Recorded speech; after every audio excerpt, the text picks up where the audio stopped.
Imagine a post-apocalyptic world where everything is destroyed, and no one really knows how things got to this point, since everyone who lives in this world is a survivor.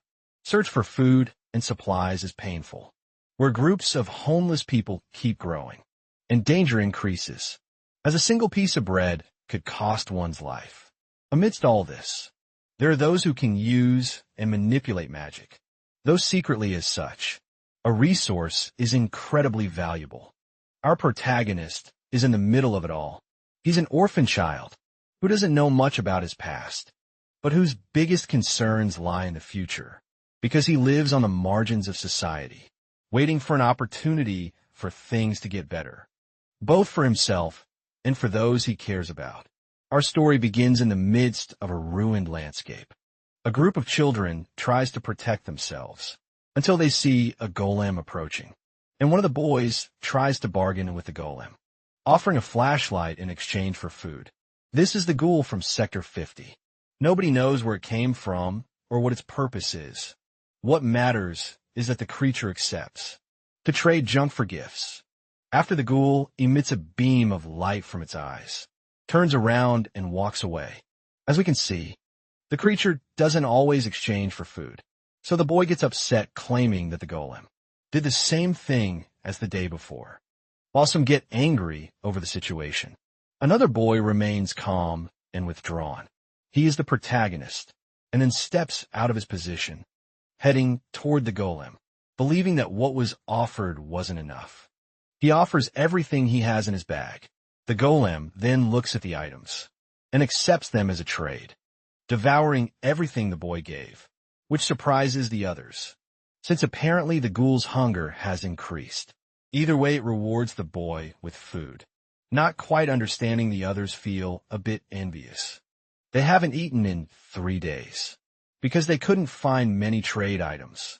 So they wonder how the ghost from Street 17 got so many things. As for the boy known as Ghost, he heads to Sector 50 on Street 17. He kind of lies there, and upon arriving, he realizes he's being watched. Not only that, but he knows he's being followed by 7 different people, grouped together soon. He tells them to reveal themselves and warns them not to keep following him.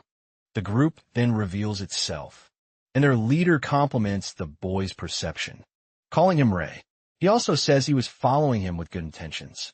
Clearly being sarcastic, Ray calls the pushy boy Ron and claims that he has warned him before about these approaches, so the protagonist says that if the leader doesn't get his group out of his way, he'll make sure none of them ever walk again. However, Ron says that this time won't be like the last, since now they outnumber him. He then claims that if Ray leaves the bag on the ground, they'll let him go, showing no fear. The protagonist calls him a liar, saying Ron has no intention of letting him go in peace. He also mentions there's a saying among the kids there: a ghost lives on Street 17, a white ghost who walks silently and expressionlessly. Therefore, you must never look into the ghost's eyes, or you'll be caught in your lies.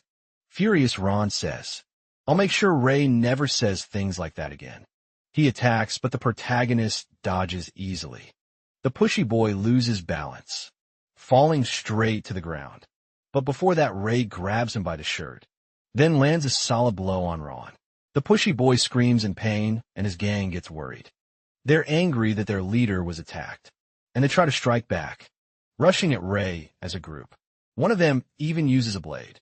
But just like before, the protagonist dodges the attack. Not only that, but he uses the moment to strike them too. As a result, one of them even starts bleeding from the nose. After being hit, Ray continues targeting the others. His cold and shadowy gaze reveals his lack of empathy, and his opponents feel firsthand the pain of facing someone stronger. Ray says bringing more people to fight him won't make any difference. In turn, Ron calls him a monster and begs him not to come any closer. The protagonist stops in front of the bully and simply says he warned him that if he tried to fight him, he'd never walk again, trying to defend himself. Ron hides a knife behind his back, then pulls it on Ray, telling him not to even try to get closer. The protagonist thinks about how he's always been called A ghost, not a monster. He concludes that such treatment suits him. He remembers that when he was 10 years old, he discovered that he was a boy, different from the others, because when he got hurt, he didn't cry in pain like the other children. Not only that, but he also didn't feel uncontrollable anger like some. Much less did he feel sadness when someone died. Ray didn't show emotions like the people around him. Therefore, he was treated differently from them. Upon realizing that he couldn't feel what others called emotions, he wondered if something was wrong with him, because he wanted to be like everyone else. And he tried to imagine if he would ever learn what those emotions really were. Even now, 6 years later, he still can't feel them, but he can read others' emotions. And so, he tells Ron that not using blades is an implicit rule.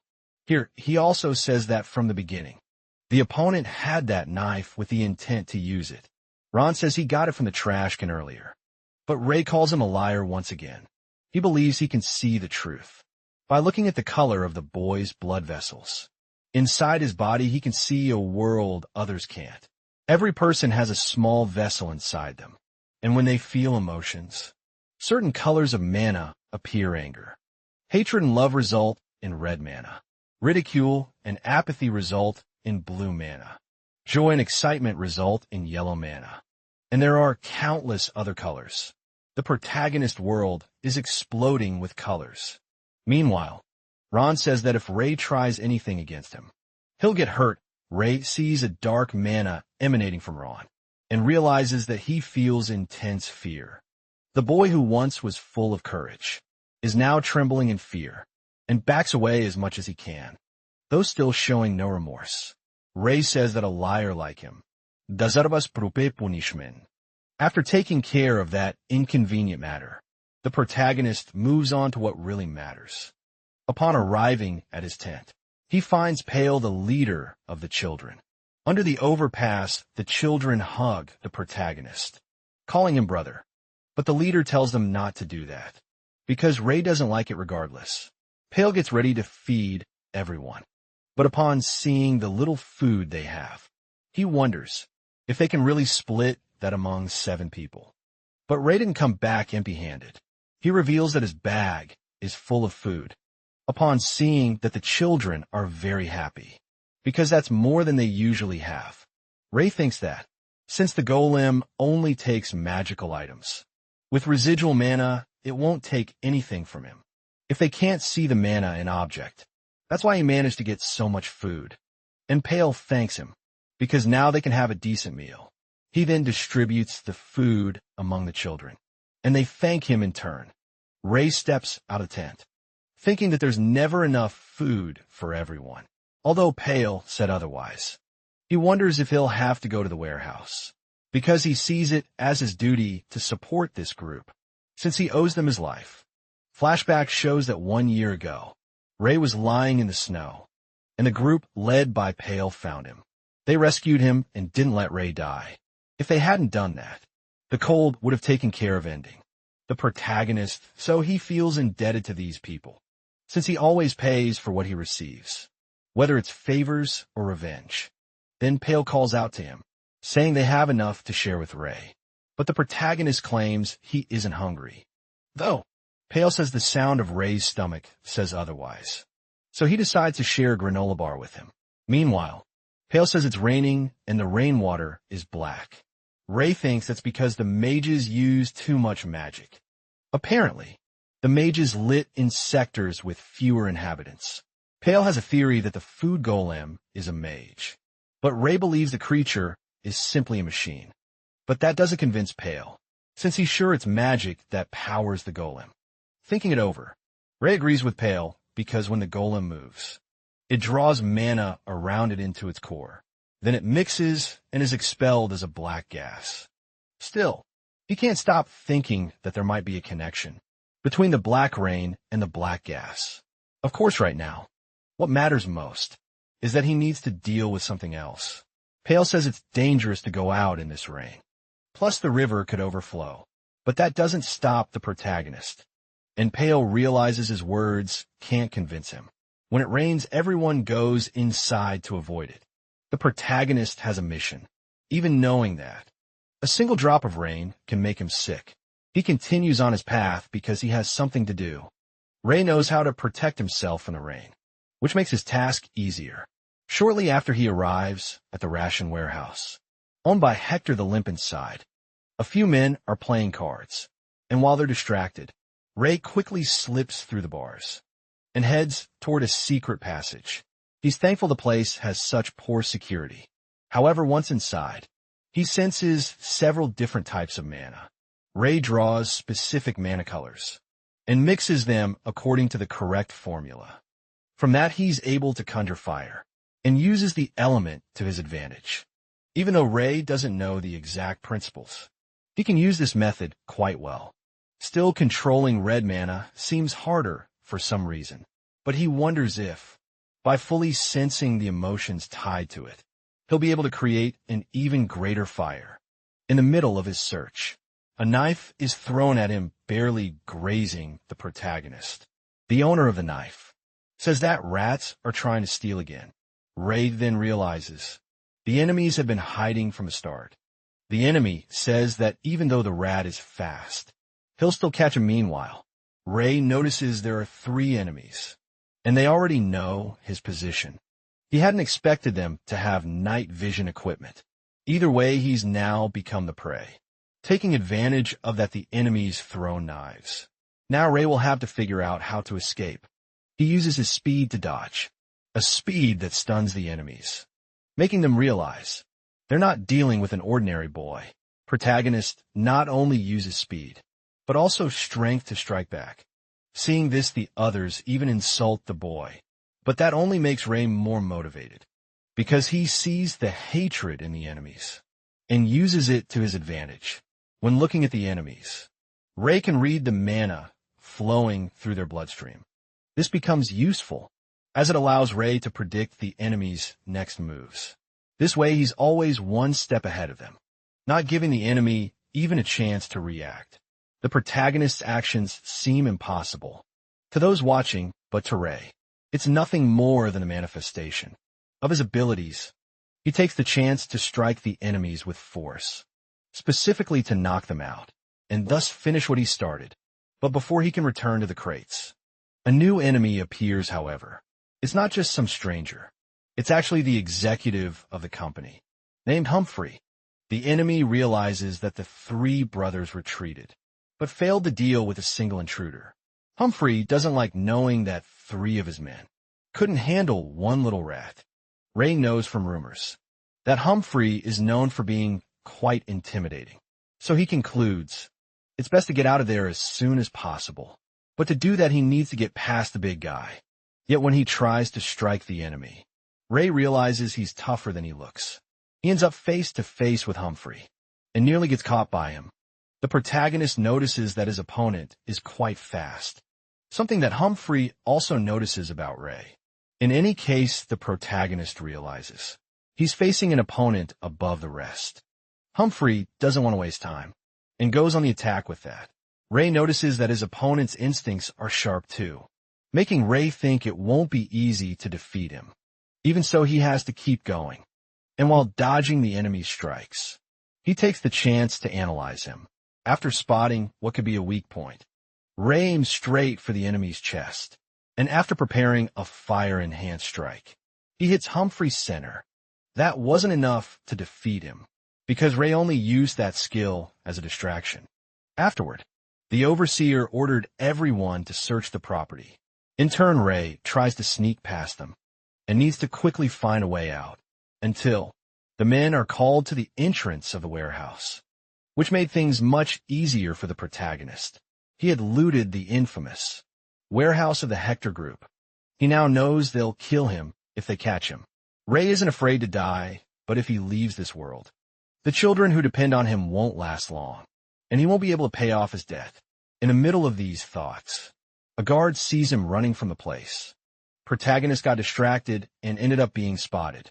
Now, he quickens his pace to escape from the men once again, but ends up facing a dead-end alley.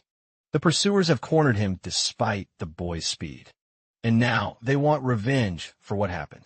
For his part, Ray doesn't see Humphrey among them. so he knows he won't have any trouble defeating them. One of the men charges toward him, but Ray easily dodges the attack, taking the opportunity to counter with a right hook. That provokes some anger in them, but Ray keeps defending himself, which surprises the men. Since he's pretty strong for a street kid, Ray doesn't fall for their taunts and focuses only on defeating them as quickly as possible. However, after taking down the two men, new pursuers approach. Having heard the sound of the fight, Ray realizes this will never end. So he thinks of a new strategy. He hides inside a trash can to stay out of the pursuer's sight. Inside, he hears the footsteps of those chasing him and concludes that hiding there might have been a good idea. However, he'll have to spend the night there, because if someone follows him to the bridge, the children could be in danger. From inside the trash can, he notices the rain outside has stopped, and so he manages to fall asleep. The next day, the sun rises behind a cloudy sky. Even so, a ray of light hits Ray's face and wakes him up. He decides to get out of the trash, thinking it should be safer now. But as soon as he steps out, one of the men finds him and says it was a good idea to come back there. The protagonist notices that this man is extremely furious, based on the color of his mana. But Ray still hasn't fully recovered from the night before. Either way, the enemy sees that the boy also has a blade, but says that won't help him, as he claims he's going to kill him right there. Ray, however, manages to dodge and nearly strikes the enemy from behind. The man, however, is also fast and therefore manages to counterattack. In the middle of this, Ray loses his balance, becoming completely vulnerable to a fatal blow. The protagonist definitely wasn't expecting this. That moment allowed him to see the enemy's blade up close, but this is not his end. Ray managed to escape that situation, which was far from pleasant for the enemy. An armed man appeared, just in time to help the protagonist, and said that was pretty dangerous. After doing what needed to be done, he decides to smoke a cigarette. The man is the boss of Street 17, known as Niles with black hair, and upon finding Ray, asks what's with all the mess this early. He and Ray know each other, and Niles asks if someone called for the boy. The protagonist just says that Niles doesn't usually wake up this early. Miles agrees and says it happened because he heard that Hector's men were looking for a thief then. He sees that it was indeed Ray who raided the warehouse, and says he's good at what he does. Ray thanks him, but Niles says that wasn't a compliment. With that, the protagonist thinks that people like Niles are hard to deal with. In the world, there are people like him, whose emotions are so dull that their vessel never truly fills up. Niles says Ray is going to end up dead at this rate, and tells him to stay away from certain people. But Ray says that if he doesn't, he'll starve either way. Niles promises to reward him for the help, but Ray says he pulled him out of the river because he thought he was a supply, not because he intended to help. Still, Niles claims he survived thanks to Ray, and the protagonist says the guy already paid him for that. A year ago, by chance, Ray pulled Niles from the river. Apparently, he was an executive from Sector 46, but had been betrayed. Protagonist doesn't think that's a lie. The combat lessons he gave as reward were well structured. Ray then remembers something Niles said before about him joining an organization. The protagonist says he will join Niles' organization. He thinks that by doing this, the children will be safe. Niles in turn walks a bit, grabs a cigarette to smoke, and asks if Ray can use magic. The protagonist questions why he brought up magic. For Niles, that's the confirmation he needed, since he once saw Ray light a fire without a lighter, and thought it was his imagination. He says he asked a few things to a mage from his previous organization. There's mana in the air, which is used for magic, and that only a handful of people can detect and use. Mana Ray asks what he knows about the colors. Niles says he doesn't know anything about that. Ray suspects Niles is hiding what he knows, and questions him annoyed. Niles tries to strike the boy. After dodging the protagonist, asks if he's going to answer his question. Niles says nothing, so Ray asks why he's suddenly rejecting him. The young man says that all sectors lie along the Elton River, and that Ray just needs to head upstream. To reach the others this way, he could escape the slums and find a better life. He adds that it would be a huge waste for a child with such skills to die there. He asks if Ray has ever thought about leaving Sector 50, saying he might even arrange a car for that. He also tells him not to worry about the children, as he's thinking about opening an orphanage nearby. With that, he plans to get orphans like Ray off the streets. The protagonist notices that Niles' colors are faint, so he doesn't know if he's telling the truth. But he knows the young man has always kept his word. By the way, he tells Niles to be careful, because Hector seems to be preparing for war. When he was at the warehouse, he saw some trucks being prepped to transport weapons. However, without showing surprise, Niles says he already knew that information. With that, Ray now realizes it makes sense, since using live ammunition in any conflict is a defensive declaration of war. Ray says that people in the shops will suffer if Niles loses the war, and he used to think the protection fees from his organization were reasonable. Niles replies that it only seems that way because there are far worse people out there. And besides, he doesn't like being treated like an old man. After all, he's not even married. Still, the boy tells him he looks old, which really irritates him anyway. One of Niles' employees shows up and says they have to go. Niles says that area is going to become a war zone, so Ray should find another hideout if he can. He also hands the boy an item. Ray doesn't know what it is, so Niles tells him it's for ear hygiene, something he'll need that way. Ray watches as Niles walks away. Later on in the center of Street 17, Ray returns and finds a boy with an elderly lady. The child is happy to see him, since Ray had been gone for 2 days, but he asks why he's all beat up. The younger boy quickly realizes Ray was in trouble. The protagonist reassures him. He looks into the boy's inner self and finds his aura fascinating at that moment, because the fact that one person can emit so many feelings surprises him either way. He gives the boy the food he got from the warehouse and tells him to let Pale know he'll be back soon. After the child leaves, Ray asks Viola, the elderly lady, if she told Josephine anything. Viola is a blind old woman who loves telling stories. She says she only talked to Josephine about rainbows. The protagonist tells her not to say such things to the children, because he believes they won't get used to life on the streets if they grow attached to those fantasies. However, Viola asks who else is going to feed the fantasies. If not the children, Ray sees that she has purple mana, something he's never seen in anyone else besides her, and wonders what emotion that represents. He tells Viola she should move to another street, since a war might break out there soon. The old lady, however, just calls him a kind child. The next morning, the protagonist goes to make a delivery. The man who receives it is surprised, thinking that Ron would be in charge of deliveries now, since that's what he said. Still, Ray tells him they should evacuate too, because they won't get any customers if a war breaks out. But the man says he has nowhere to go besides. He doesn't believe in that whole war story. Ray asks why. The man says Hector and Niles are talking right now in the back of the store, and if they come to an agreement, the war might not happen right after that. The door opens and a few of Hector's men show up. With them is Hector himself. He sees the protagonist there and says it's impressive that a child is working in a place where all the adults have given up. That's why he praises the boy, saying that's the right way to survive in this world.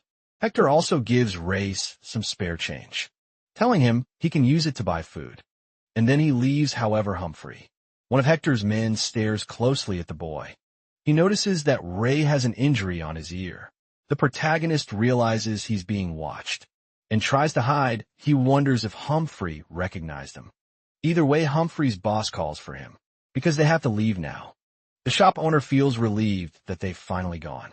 Ray realizes the enemy isn't dumb and probably recognized him. He just doesn't understand why he left. Without saying anything, then they go to see Niles. And when they arrive at the back of the store, Niles says the negotiation was a failure. Therefore, there will be a war between them. After the revelation that there will be a war, the store owner shows disappointment. Niles says he can't accept the ridiculous terms that were proposed because that would destroy his organization. He regrets it, but says the shopkeeper will have to close the store for a while. He also tells the protagonist not to leave his hiding place. For some time, Ray leaves after that, and on the way he thinks he won't be able to walk the streets like this until the war ends, concluding that he'll have to gather as much food as possible before it begins, but right after, a car passes in front of him, and driving the vehicle was Humphrey.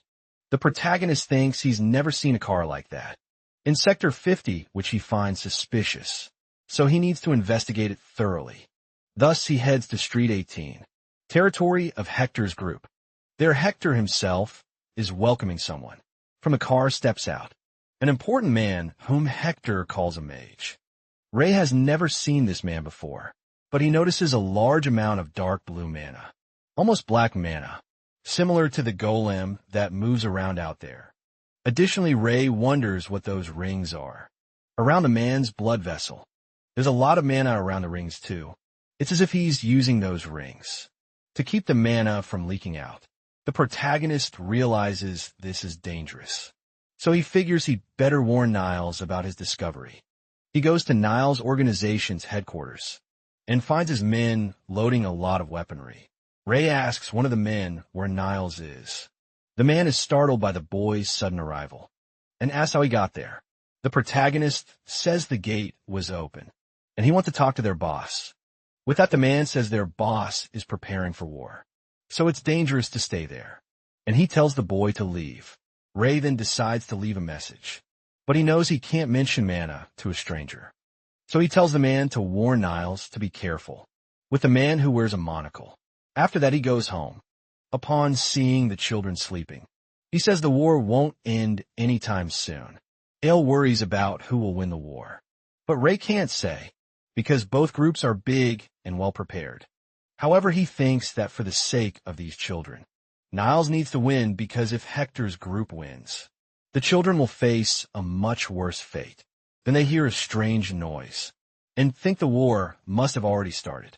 The sound keeps getting worse, and Pale becomes truly frightened. For his part, the protagonist thinks he's never heard a sound like this before and realizes something is wrong. Near Street 17, an armed confrontation is happening. Niles' soldiers are stunned while facing an enemy because they fired a lot, but it was useless. They're facing a golem that retaliates using magic that emanates an energy, very similar to what the protagonist described earlier. Niles' men don't stand a chance against this creature. Because of that, they fall into despair. Meanwhile, the creature only wants to finish what it started. The golem stands before the last remaining soldier and defeats him like it was nothing.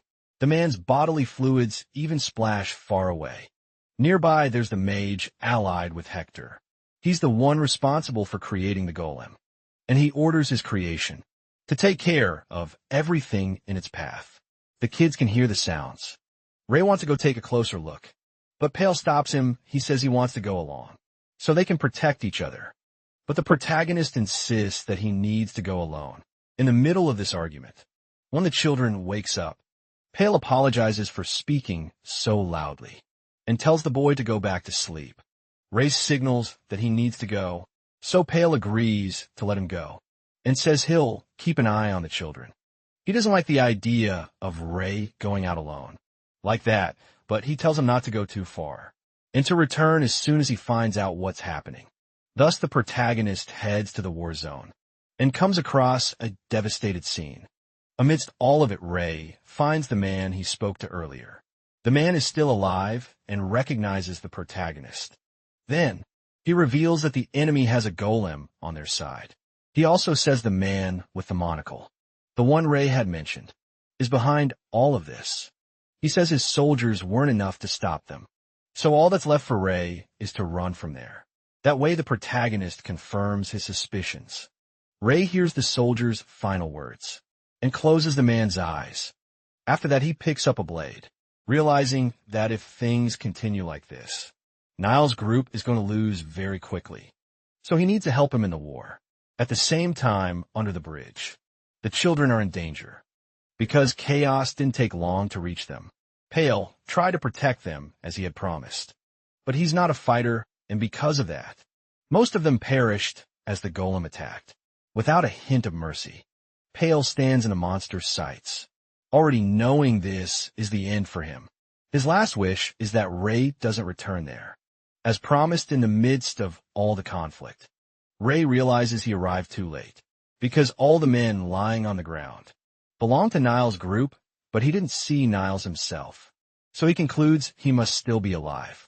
Lost in thought, the protagonist is caught off guard by the sound of an explosion. He quickly realizes it's coming from the direction of the bridge, where he lives, so he runs toward it. When he arrives at the scene, he comes face to face with a golem. Ray stops running when he sees it, and breathes through his mouth exhausted. But he sees that he didn't run fast enough, because on the ground after the golem shot, there is nothing left. This leaves him deeply shocked. The rage he feels upon seeing that drives Ray to leap toward the enemy and try to strike it with his blade. But the golem senses a presence nearby and swiftly hits the protagonist in midair. Ray wasn't expecting that. His lack of preparation allowed the enemy to land a direct hit, something that usually doesn't happen, since he's always faster than his opponents. This time, he wasn't fast enough to save his companions. Ray has a sudden memory of when he would come home with food and was always welcomed with joy by the children. They all treated him like an older brother, both the boys and the girls. His return home was always a reason for happiness for everyone, but this time things are different, because he sees Pale, saying he shouldn't have come back home after that. The sight Ray is met with is horrifying, because the same children who used to welcome him with joy are now in a deplorable state. The enemy had found them and put an end to their happiness. The protagonist never expected something like this to happen. He wanted to repay them for their help, but he never wanted to see them perish because of him. While Ray grieves, the golem approaches. The sound the monster makes is the same one he heard during the battle, so there's no doubt that the Gon was responsible for what happened to the children. However, the children weren't the only victims. The men from Niles' group who were defeated were in a similar state, with that the protagonist feels a desire for vengeance. He wants to make the monster pay, but to do that he needs to be able to move. The golem, who is about to fire, is suddenly struck by a car. Ray is stunned by this. He never imagined something like that would happen. Either way, thanks to that help, he manages to escape the enemy's attack. Niles appears as the driver and asks if Ray is okay. He gets out of the car and goes over to the boy. Seeing him up close, he says it looks like Ray broke a few bones. But the protagonist isn't worried about himself. He's worried about the children he swore to protect. He tells Niles what happened. Worried and also frustrated by it all, Niles says he's sorry that he didn't make it in time to save them. Ray tells him it's not his fault. The boy, showing compassion, shakes Niles emotionally, so he hugs him, showing affection, and the boy, who always acts coldly, actually returns the gesture this time. Sometime later, Ray asks what happened to Niles' subordinates. He replies that they all died in the war, since he hadn't expected to fight against mages. The protagonist asks what he'll do now. Niles says that first, he'll go back to the streets to search for survivors. However, he's caught off guard and struck from behind.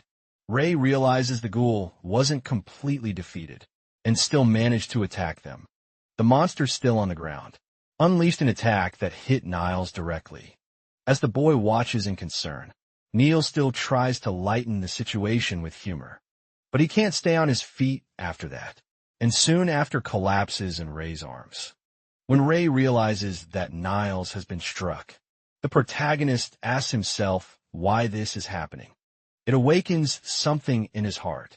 Ray remembers the moments when he trained with Niles, and the moments they shared meals together. The young man was more than a mentor. He was a friend, and seeing him get struck like that made the protagonist's heart burn from within. In front of him, the golem approaches and stands before the boy, ready to attack him too. But something unexpected happens to Ray. His recent losses caused emotions to begin manifesting within him, something that once seemed impossible. On top of that, Ray feels the black rain, the blood and the sweat around him, while still holding Niles in his arms. He tries to properly process what happened, because everything still feels like a dream, or a nightmare just moments ago. His friend was standing talking to him. Then his friend fell after being suddenly struck. Not only that, now Ray is the golem's next target. However, the anger awakened within the protagonist also granted him a surge in power. This way he managed to strike back at the enemy, using a magic just as powerful as the golems. As their attacks collided, a massive shockwave was unleashed. Even with all of that, Ray stares down the golem, saying that he is different from it, because now he considers himself human, capable of feeling real emotions, emotions that fuel his attack, which finally ends the golem for good. The intense fire that burst from the protagonist melted the monster completely. Afterward, he goes back to worrying about Niles and tries to wake him up, saying his friend can't leave just yet. Niles can still speak and tells Ray not to shake him, because he's in a lot of pain. He also says he never imagined he'd die peacefully. He just didn't think it would be now. He claims he doesn't regret anything, because he achieved a lot. For someone who started as an opportunist, Niles wonders if things would have been different had he fought a bit earlier. He started around Ray's current age, before Ray leaves. He wants to give him a medicine from the car, or something like that, and says the boy should leave that place soon and go somewhere better. Niles says he always thought of Ray like a younger brother. He tells Ray to swim upstream and not let himself be carried away by the current, just like they agreed before. Niles had promised to give him a car, so he hands Ray the keys to his car, and that was his last gift to his adopted little brother after taking his final breath. Ray is in disbelief that he's witnessed so many losses. In just one day, he becomes overwhelmed by countless emotions, a mix of rage and despair, something he had never felt before. Due to his injuries, Ray can't move properly. He only managed to get away from the rain and crawl under the bridge, but he's still in a lot of pain, since the blow he took was really strong.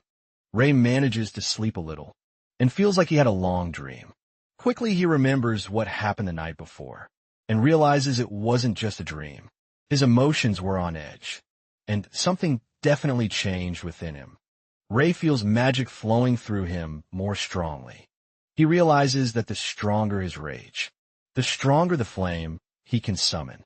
That means the strength of his emotions affects the strength of his magic. But now he's too weak to think about that. Even so, he knows he has to go. So he gathers his strength to stand up and head toward his revenge, no matter if the outcome is good or bad. In the center of Street 17, people are already suffering under Hector's Rube's victory. Ray slips through the alleys and spots the one responsible for all this mess. With that, he gets ready to attack. But before he can do it, someone approaches him. Ray quickly strikes on reflex, only to realize afterward that it was Humphrey, standing in front of him. The man ends up getting grazed by the attack, but he doesn't intend to fight the boy and tries to calm him down. However, his words are useless because to the protagonist, everyone allied with Hector deserves to die, so he relentlessly attacks his enemy. Humphrey sees that the boy's movements are insanely fast, realizes he's stronger than the first time they fought. He soon concludes that if this keeps up, he'll lose. Then Ray lands a clean hit on him, but he notices the enemy got hit on purpose. Humphrey used that to his advantage, to lure the boy close enough to land a counterattack. After that, Humphrey asks if the boy would really choose to die for something as trivial as revenge. He knows the boy is known as the ghost of Street 17, but instead of finishing him off, he has an offer to make to Ray. Humphrey says he's certain that Ray doesn't intend to die like a dog for something like revenge. After all, he's the ghost of 17th Street. That's why he has a suggestion to make. He says he's been watching Ray for a long time and would like to ask him to hear what he has to say. Ray knows that Humphrey is known for being silent. They call him that because he's a quiet man who performs his duties flawlessly. But this very same Humphrey is now wearing a desperate expression, and it doesn't seem like he intends to do any harm. So Ray agrees to listen to what he has to say. Humphrey says he would like Ray to come to Sector 50. He says he needs help finding his brother, a brother who was sold by Hector to the City of Mages. Hector promised to reveal information about his brother if Humphrey worked for him for 10 years. So he agreed to take the job. He also says his brother should be around the same age as Ray, which is why he needs his help. Humphrey also knows that Ray is a magic user. He figured it out after the last battle at the warehouse, but he says that even with magic, Ray won't be able to defeat Hector because there is a terrible magic protecting him. From within Humphrey, you can see the black mana of fear spreading through his body. He says that if any member of Hector's inner circle dares to defy him, Hector will freeze them completely. He even drowned a guy once by placing a water bubble around his head. Besides that, he's an incredibly powerful and cruel mage. Therefore, Humphrey tells Ray to get out of there for now, because he needs to survive. If he wants a chance at revenge, the protagonist thinks it makes sense. I never actually learned magic, only used it by instinct up until now, while his opponent is an experienced mage. So the chances of defeating him are minimal. Ray's heard that the City of Mages is somewhere upstream, and only mages can enter it. Then Humphrey takes all the money he has saved and offers it to Ray along with it. He gives him a paper with his brother's name and a few more details. Ray asks why he's entrusting all his money to someone he barely knows. Humphrey replies that he trusts the boy and knows that Ray doesn't usually break his promises. Plus, he himself witnessed that Ray is definitely skilled enough to move up to a higher level sector. But he says that the other members of Hector's group are approaching and Ray needs to decide quickly. In turn, the protagonist says he has one condition. He wants Humphrey to take care of all the bodies under the bridge. Only then will he agree to help find his brother. Humphrey agrees, promising to honor the deal that way. Ray tells Humphrey to wait for him, because he will return with what was agreed. Sometime later, Ray heads to the street he usually roams. He had run a lot and is therefore tired. After looking around carefully, he realizes he wasn't followed, which was his main concern. Then he goes to see old Viola. Upon arriving, he says he has a question, but he doesn't have time, so he needs her to answer quickly. Viola guesses what Ray's question is, so she affirms that the rainbow story is true. The protagonist is surprised by the old woman's wisdom. In any case, he asks if by finding the end of the rainbow, he could really make a wish. Ray had heard this from one of the children he used to care for at the time. The boy described the rainbow as a long, colorful band that appears when the rain stops, like a pretty colorful donut, with a bite taken out of it, claiming that if you found where the rainbow touched the ground, you could make any wish and it would be granted. The protagonist didn't take the story very seriously, which really upset the boy, because Ray's dismissiveness made the child quite irritated. But now things are different, and Ray is considering going after the rainbow, which is why he went to the old woman. For more information, Viola says the rainbow is real, regardless of whether or not you can make a wish. When you find it, Ray notices there are no tremors in Viola's mana. It's the same soft purple as always.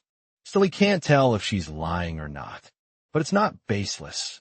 Once he asked Humphrey the same question, and he said that a mage once showed up, looking for something similar.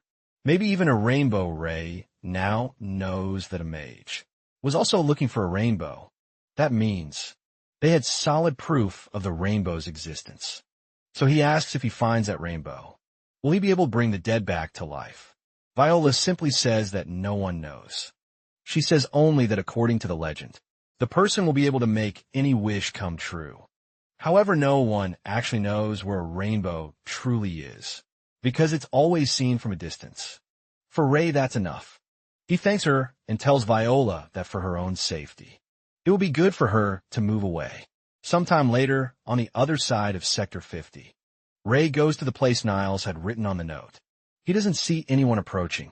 He only finds a white car parked nearby, exactly as Niles described before. As soon as the protagonist touches the car, one of Hector's men appears. He knows Ray used to hang around with Niles, and asks if he was ordered to bring that car.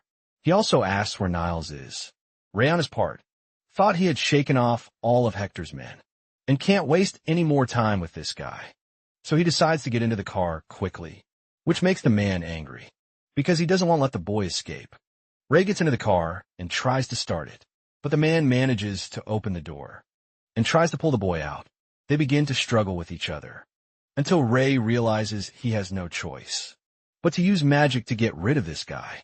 So he summons a fireball and fires it at the nuisance, forcing the man away from the car. With that, the door is clear. Ray manages to start the car and slams the accelerator, speeding away from the place at full speed. To the protagonist, this means that he is finally out of Sector 50. The protagonist heads toward his goal, this time with a car along the way. There's nothing but wreckage and animals. Searching for scraps midway through, Ray decides to stop and check the trunk. Here he finds a small supply stash and realizes that Niles truly was always prepared. But he knows that at this pace, he won't reach the next sector within the next few days. Ray thinks he needs to learn more about magic. Once he gets to the next sector, all he knows now is that there are two types of mana. Red mana, which can be used without any special preparation, and another kind of mana that requires combined colors. Using mana is not easy, but it is possible to channel emotions to use mana, which makes the task easier to accomplish. However, the only emotion he can channel right now is pure hatred, especially after everything he's been through. That allows him to summon red mana. He runs a test to see how far he can go, concluding that if he loses focus on the emotion, his mana disappears after that. He decides to try some combinations. After a few attempts, he achieves a result and manages to generate a different energy sphere. But shortly afterward it vanishes, leaving the protagonist's mind confused. Incompatible types of mana repel each other. Combining colors requires delicate effort, and therefore demands great mental strength. But in exchange, there are combinations that will definitely work well with one another. Ray decides to keep combining for now. That wasn't necessary for him before, but things are different now, because there's a reason for it. The next day, he continues his journey and makes a few stops along the way to rest and drink some water. At night, he stops and practices a bit with color mana. Little by little, he gets different results. Ray begins learning to better control this power, even though the task isn't easy. After practicing a lot, he decides to stop. He thinks he can extract mana more carefully, because if he can store mana in his vessel and use it when needed, it would make the whole process more efficient, like the circles around the mage's vessel. Therefore, he wants to look for a way to do that.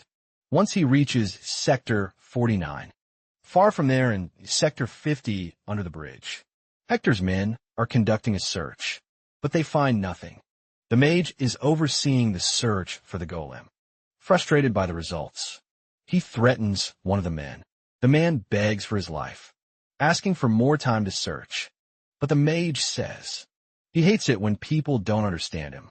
With a magic rod pointed at his face, the man trembles in fear until he touches the item with his finger, following the mage's command. This activates the cane's magic, which begins transforming him. Shortly afterward, the man is completely frozen. With that, the mage disposes of the frozen man and even drives over him with the car, claiming the guy was useless. On the other side of the bridge, the men find the golem's trail. Not only that, they also find fragments of the creature. The mage notices that mana was used there, and it was quite strong. He follows the magical trail until he finds something interesting and asks one of the men if he knows anything about who used to live there. The man says, some homeless children live under the bridge. They were also orphans and probably perished in the war. Soon the mage wonders how an orphan could be capable of using magic. Such a fact leaves him deeply intrigued, to the point of laughing out loud, just thinking about the possibility. To the mage, it's impressive that a street orphan could use magic. because discovering even one of the infinite combinations of elemental magic on your own isn't for just anyone. It's so unlikely to happen that the mage believes it's improbable, concluding that another mage showed up and destroyed his golem. He then orders his men to find out what really happened. But in his thoughts, he doesn't rule out the possibility of the orphan using magic, even though it's hard to believe. Deep down, he knows there might be a chance. And such an orphan could be a genius, who might become an archmage, like the world has never seen before. Meanwhile, the protagonist has just arrived in Sector 49. A flashback shows a conversation that Niles and Ray had. In the past, Niles said that Sector 42 is similar to this place. A real mess if he had to mention a difference. It would be that it's larger than Sector 50. Buildings are taller and there are more streets. The same happens in the lower sectors. The farther upstream you go, the more dramatic the changes in the scenery. Back in the present, as soon as Ray arrives at the location, he understands what Niles was talking about. Either way, he enters the sector and notices that there are also children scavenging through trash there. However, he doesn't see any ghouls nearby, so he wonders how the children manage to get food in this sector. After some time walking, Ray reaches 36th Street and realizes there are at least twice as many streets as in Sector 50, so he needs to hurry. He wants to find more information about magic as quickly as possible, especially about that mage and his container circles, since that will be the key to his revenge. He also needs to investigate the prismatic colors. In the city of mages, Ray thinks he also needs money, because the amount Humphrey gave him won't last very long after walking a bit. The protagonist sees something that catches his attention. A bookstore called Veronica. Upon reading the sign on the front, he thinks the name refers to a person. Also, he doesn't know what a bookstore is. This unlocks another memory of his. Once Niles was teaching him about symbols, but Ray wasn't very interested at the time. Now, he realizes that might have been useful. Either way, he decides to go in and investigate further. Inside the store, he sees something he describes as rows of squares, with letters inside them suddenly. The protagonist is startled, because someone yells at him. A girl says it was the protagonist who broke her window and came to steal her books again. The girl tells him to leave, because she doesn't want to be robbed again. Ray doesn't know what the concept of books is, so upon hearing the girl say that word, he assumes she's referring to the items. He sees in front of him all the girl yells at him. The protagonist takes the opportunity to analyze her mana, and notices she has a blend of several colors, and wonders if it's really possible for someone to feel so many emotions. The girl says the adults are coming downstairs now, and asks if he's still going to stand there. Ray asks what she's talking about, and calls her a weirdo that makes the girl even angrier, to the point that she says her dad is huge, and would do a lot of damage. In turn, the protagonist just decides to leave, and lets her talk to herself. After that, he walks through the city center, and notices some strange things around him, like a group of kids who are apparently looking for trouble. Ray notices in one of the boys a cautious look, as expected, since he's a stranger walking through their streets.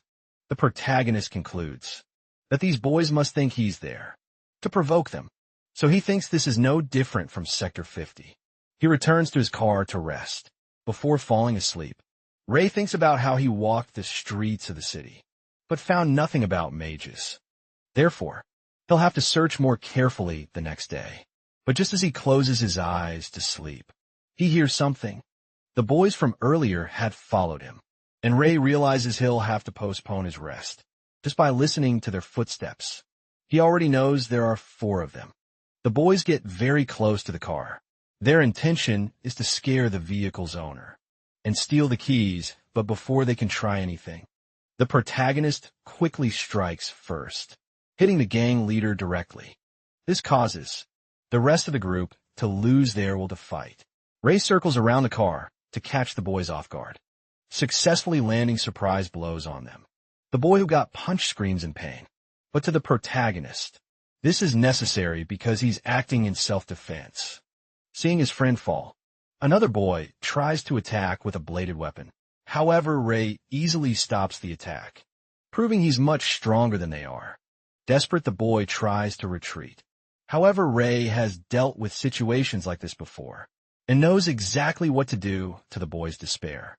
Things do not end well for him. After teaching the whole group a solid lesson, Ray asks how many streets in the city they control and says that if they don't answer, it'll be worse. Protagonist repeats the question again, but the street kids refuse to answer. So Ray starts being rougher with them until one of the boys says they control 3 streets. Then Ray asks which ones they are. As the boy answers, Ray sees that he's feeling anxious, uncomfortable, and afraid. With that, he realizes he's hearing lies. So he starts getting even rougher with them. Ray notices that this boy won't talk easily. So he changes targets. The next boy is trembling with fear. And before even getting hurt, he already starts talking. He tells the protagonist everything he wanted to know about the streets and their leadership. After that, Ray tells the boy to lift his head and asks his name. The boy introduces himself as Neshu. And so Ray asks what orders he received from his leader. Neshu says they were ordered to eliminate the outsider and steal everything he had. Not only that, but their leader said he wanted to watch it all happen. Right after that, another gang member reveals himself and tries to attack the protagonist by surprise. But Ray already knew he had been watching for a while. He uses his magic to push the enemy away. With that, a strong wind blows dust into the gang leader's eyes. Now that he can't see properly, he becomes an easy target. So Ray punishes him appropriately. Protagonist approaches the boy and knows that he's not their real leader. He grabs the enemy by the hair, telling him to warn his boss that he's not the only one watching from afar. The next day, Ray returns to the city. He didn't find any information about magic before, but he heard that there are these things called books, which are simply papers that contain various kinds of information. And surely one of them must have what he's looking for. In the middle of his walk, another group of boys approaches him, saying that the protagonist should come with them. Ray says he's not there to fight, so they should calm down, the boys say. They've been watching him since the previous day, and they also know what he did to their comrades. Last night, that's why. The boy says his boss liked the way the protagonist fights and wants to meet him then. He pulls out a piece of paper with a message from his boss, but neither the boy nor his friends can read, so they don't know what it says. Ray takes the paper from his hand, saying that he can read. The boys are shocked by this, as they thought the protagonist was also a street kid, and among them only their boss knows how to read. The note says that the gang's leader wants Ray to work for him, promising that he won't regret it. So Ray asks how the group chose their leader. They reply that it was through fighting. The strongest one became the gang leader. With that, he agrees to go with them, saying he's willing to meet their leader. After walking for a while, they arrive at an abandoned factory. The one in charge of the group says that's where their boss is, then opens the door for them to enter. There isn't much inside, as it's an empty warehouse, with plenty of space either way.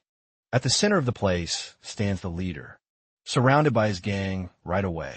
The boss recognizes Ray after all. He had been watching from afar. He introduces himself as Kedrick, leader of the Street Boys. Ray also formally introduces himself, but when he observes Kedrick's mana, he is startled because he remembers moments when mana flowed from garbage. But he has never seen an object with so much mana before.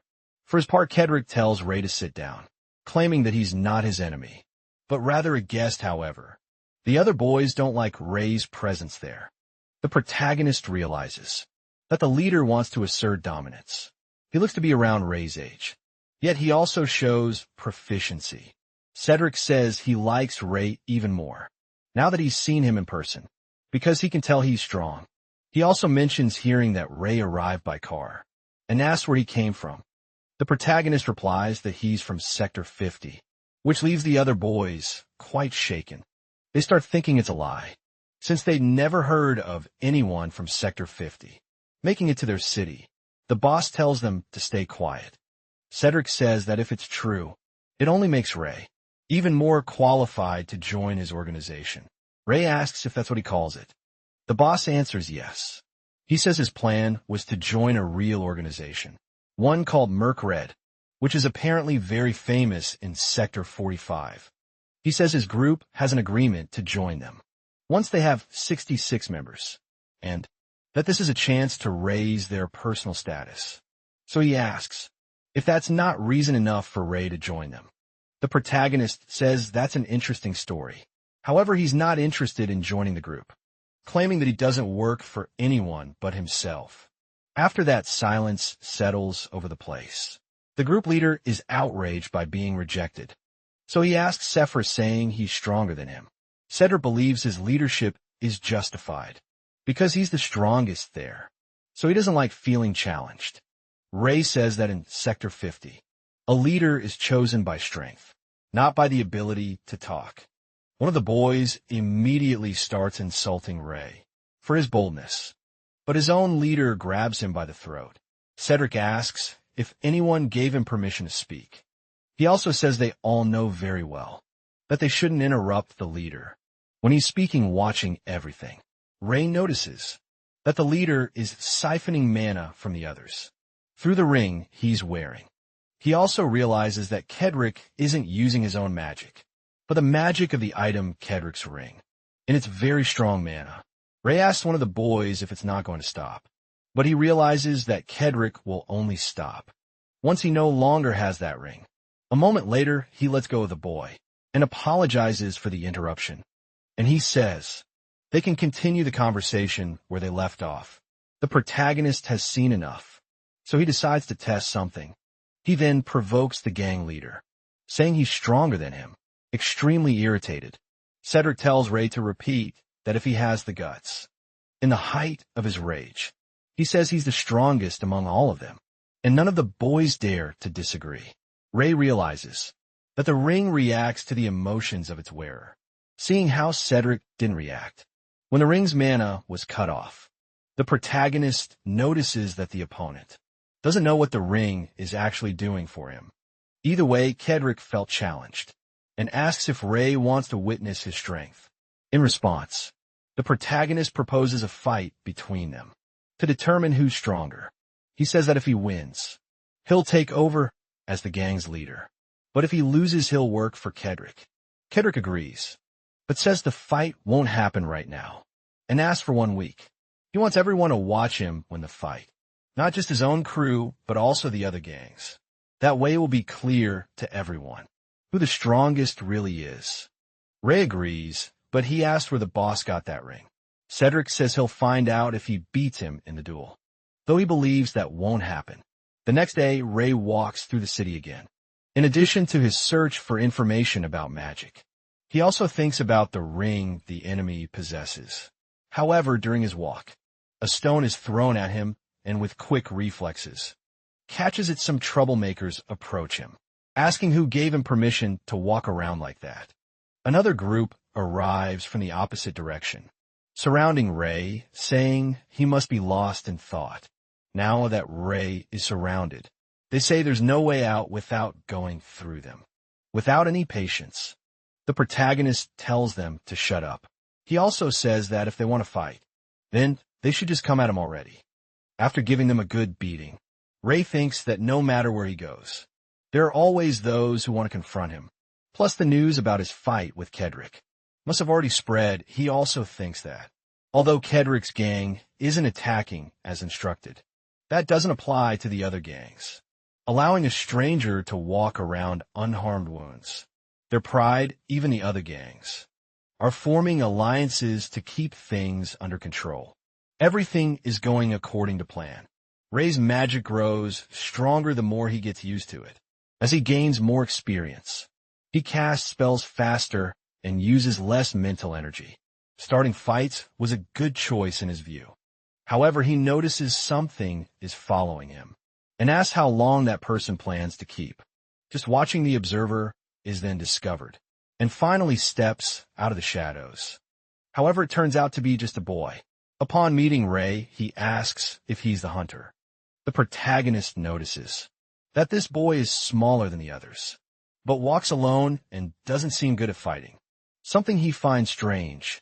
Either way, he tells the boy to take off his glasses, because it'll hurt his hands when they break. But the boy says he's not here to fight. He realizes the protagonist is confused about why he's there. Boy tries to calm him down and says he just followed the trail. Bodies Ray left behind. Ray then asks what the boy wants from him. The boy seems a little uneasy, but introduces himself as Philip and says he has a proposal to make. Sometime later, Philip takes the protagonist to the place where he works, a junkyard to the west of the city. He says he's heard many rumors about the hunter, and that in every part of the city, someone's talking about it. Ray isn't used to such a nickname, and figures he started being called that after his recent feats. They keep walking a bit more, until they finally reach the place Philip wanted to show. The boy opens the door to a warehouse. He says that's where all the city shoe shine boys are. Seeing all of this, Ray is impressed. Philip says this is his hotel. Currently there are about 100 people there, but the capacity is even greater than that. Ray notices they all have something in common. Apparently it's hard for them to join other groups. They're all young or physically small. Philip says they have many people working in Sector 49, but they're not fighters.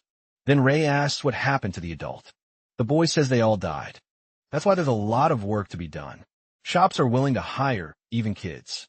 There are even too many of them for the groups that control the streets.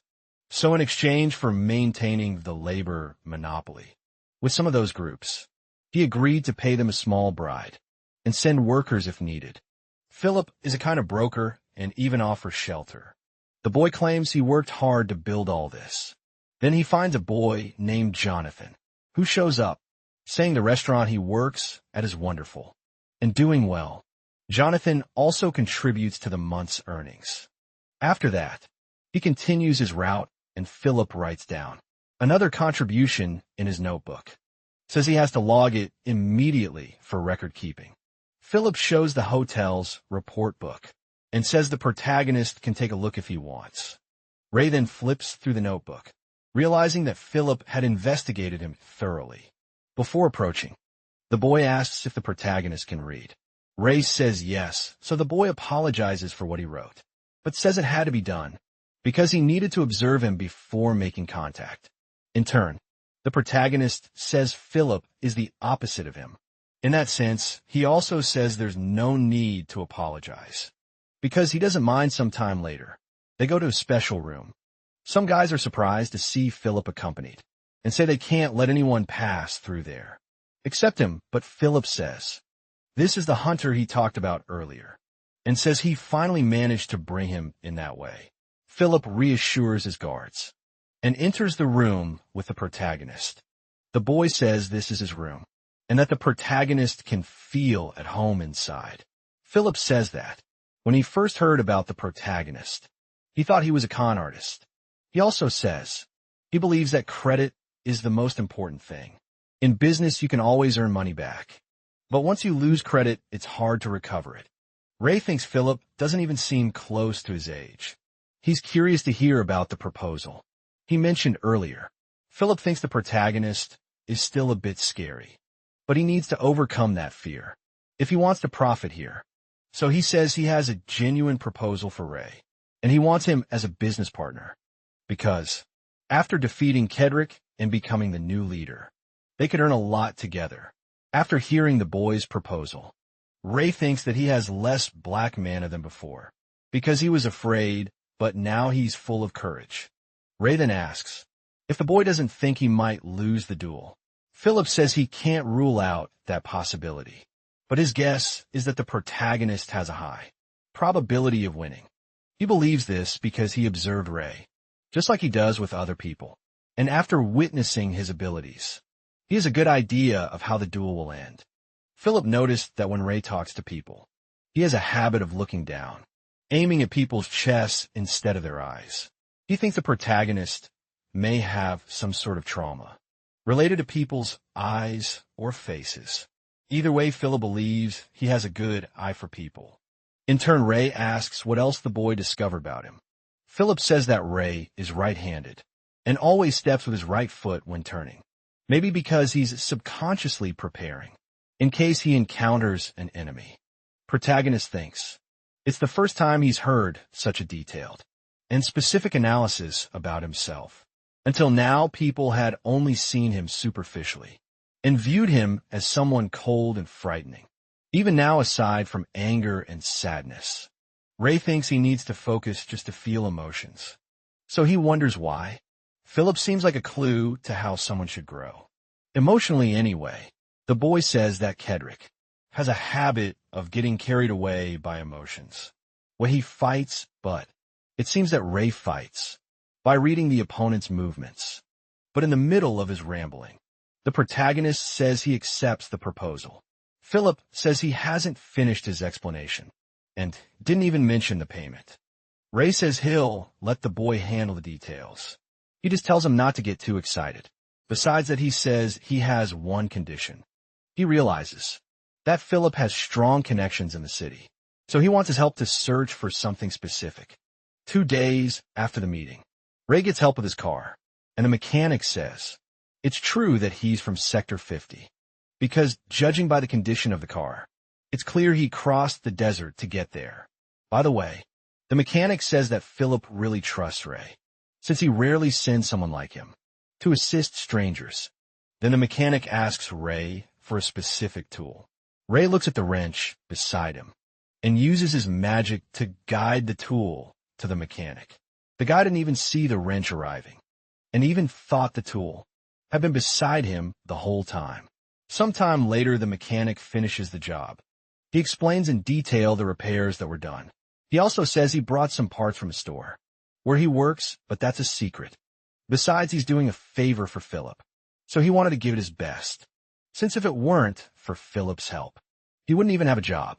Before leaving, he hands the protagonist a note from Philip. Since the message was hard to memorize, he preferred to bring it in writing. After that, the mechanic says goodbye and leaves. Ray reflects a bit on the message. Once he told Philip that he was looking for information about mages. The boy had heard of them before and promised to gather information on anyone who seemed even slightly suspicious, and assured it wouldn't take long. Back to the present, Ray is surprised that in just 2 days, Philip actually managed to find something unlike him. But when he reads the message, Ray sees it's a list of descriptions of different people and addresses who apparently showed behavior different from the norm. The information doesn't confirm that these people are actually mages, so he decides to visit the addresses to verify the info. Upon arriving at the first place, he finds a restaurant worker and watches him from a distance, but he notices no magical artifacts or mana presence in the man, so he crosses his name off the list. Only one of the people on the list stood out. When a pipe fell from a rooftop due to an accident, a strong wind blew it away, and the man below narrowly avoided an accident. He didn't seem the least bit surprised by what happened, which to the protagonist means that man was a mage. Ray then decides to visit the bookstore he found earlier, but find it closed. Some boys have been vandalizing the place for days and are talking about making things worse. Ray hides to listen to their conversation and realizes that they are the ones responsible for the mess the girl previously blamed him for, just as the boys prepare to throw rocks. The same girl appears again and yells at them. She says she heard everything and tries to stop them from throwing stones. At her family shop, Ray notices her mana, realizing that the girl radiates courage and conviction. However, she also seems scared. The unruly boys are not intimidated by her and say they're going to keep vandalizing. The girl tries to argue, saying that the adults will come after them, but one of the boys almost hits her with a stone. They even laugh about it and mock the girl, saying it's safer for her to go back inside. Protagonist hears everything from the dark alley. Meanwhile, the boys keep throwing stones, but this time aiming at the girl. Ray then decides to act, but something catches his attention. An energy is summoned through mana, and the stone is held midair, protecting the girl. The boys don't understand what just happened. The girl was the one who used the magic, to the surprise of the unruly boys, and also of the protagonist himself. The troublemakers wonder what will happen now. since they were completely caught off guard. For his part, Ray realizes the girl is a mage. She's extremely nervous, but tries to ward off danger however she can. Even after witnessing the use of magic, the bullies still want to keep throwing stones. They believe that if they throw more than one, she won't be able to defend herself. However, it's the protagonist who steps in now. He uses his magic to block the stones. Not only that, he summons wind energy to blow the enemies away and stop them from throwing more. The thrown stones are turned against them. The boys try to protect themselves, but end up tasting their own medicine. Ray appears to confront them directly, but the bullies are already out of commission. So, he tells the girl that the situation is under control. After taking care of those who threaten her, the girl thanks the protagonist for the help. Ray says there's no need to be so formal, but mentions that he has a question he'd like to clear up, asking if the girl is a mage. She hesitates on how to respond, since she saw him use magic too. Looking at the protagonist so closely makes her shy, so she steps back and says he can come in, so they can talk better with that. Ray is allowed inside the shop. The girl introduces herself as Veronica, daughter of the bookstore owners. Ray also introduces himself formally. Veronica remembers meeting him earlier and apologizes for her behavior, saying that boys always show up to vandalize, and she mistook him. Ray understands that it was just a misunderstanding, yet she still apologizes and thanks him for the help. Regretting that she caused trouble for him, the protagonist says he was just passing by, as he only wanted to gain some magical knowledge. But meeting a mage was a bigger gain than expected. Veronica is surprised to hear that, since other people's reception toward mages isn't always pleasant. Ray shows curiosity about how she learned magic, and the girl says her grandfather taught her. For the protagonist, that's quite surprising, as he finally hears of a mage in the city. So he says he'd like to meet her grandfather. Veronica says she'll check with him. Then she notices that Ray is injured. He says he's fine, but the girl says that cut could cause an infection. Veronica asks him to wait a moment, then touches his face and uses healing magic, making the wound heal very quickly. Ray is quite surprised by this, and asks how she did that. He's impressed by the fact that she used white mana to create a simple light and make his wound disappear. He himself has tried to control white mana, never succeeded no matter how hard he tried, because white mana only reacts when someone is caring and dedicated enough to sacrifice themselves. Emotions that Ray considers himself incapable of feeling. In turn, Veronica claims she just used healing magic, nothing more, but she asked what he meant by white mana. Ray then realizes that only he can see the colors of mana, contrary to what he believed, that all mages had this ability. Veronica says she knows nothing about white mana, but asks if he's referring to the regeneration element, since Ray doesn't know what that is. She explains that this element is what enables healing magic, along with 2 other additional elements. Besides that, there are more than 20 known elements, and that's only considering the natural ones, because beyond those there are others, responsible for different kinds of magic. Upon hearing all this, Ray thinks he learned a lot today, and wonders how much more he'll learn. When he meets the girl's grandfather, Veronica says that her grandfather is on the 2nd floor, but he is sick and can't get out of bed for long. She then asks the protagonist to wait a minute, as she will go see if her grandfather can receive him. Ray agrees to wait for a bit. With that, he takes the opportunity to explore some of the books present there. He notices that some books are about topics he has never heard of before, and he's also heard they tend to be expensive. He looks at his dirty hands and thinks that by touching the books, he would lower their value. Stopping to think, he realizes it's been a while since he last bathed in the rain. He doesn't feel bothered by his smell, but he knows others probably do. This raises a doubt.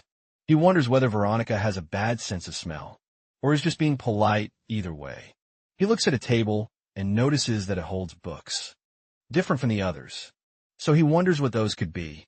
On the cover of one, it says Study of the Elemental Distribution of Sectors. Another one mentions something about the reason behind the spread of the black ring, which further sparks his curiosity. After Veronica comes down the stairs, she doesn't see Ray at first glance, so she asks if he left because of the wait. But the protagonist appears behind her, saying he's right there, which definitely gives her quite a scare. Veronica realizes he decided to walk around the shop. It still feels bad after being startled like that. Ray says he looked around, but didn't find any books about magic. But the girl asks if he drew that conclusion, just by reading the book titles. The protagonist replies yes, and Veronica thinks he's more interesting than she expected. Either way, she says her grandfather can't receive him today, due to his illness. So she asks Ray to come back the next day. He agrees, but before leaving, Veronica asks what his interest in her grandfather is, since it seemed like that was Ray's goal from the start. Protagonist then reveals that he's looking for the prism. Sometime later, the protagonist goes to a restaurant. Although things are not pleasant for the poor. In this world, the rich live a life of luxury. But he's not there to eat at the fancy restaurant. His goal is to follow clues about the suspicious mage. Nearby is where the suspect lives. Therefore, Ray thinks it's a good place to gather information.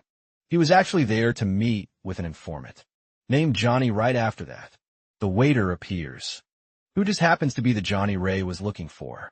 Ray says he didn't order any food, but Johnny replies that it's on the house, since he is the hunter, the children's hero. He also says Ray can ask him anything, and he will answer. The protagonist wonders how accurate the suspect's schedule is, but Johnny assures him the information is 100% reliable. He says that over the past 3 months, he saw that man enter and leave the basement of the building, across the street, always at the same time. After that, Johnny's boss scolded him for talking during work, so he had to go back to work, but said Ray could call him if he needed anything else. The protagonist knows the suspect always shows up at 6, so he only needs to wait 1 more hour for the man to appear. Ray then enjoys the meal that was served, while waiting for the suspect to show up. Soon after, he sees the man he was looking for, walking outside the restaurant. Not only that, but he notices the man has a magical ring, leaving no doubt that he's a mage. Ray then leaves the restaurant and thanks them for the meal.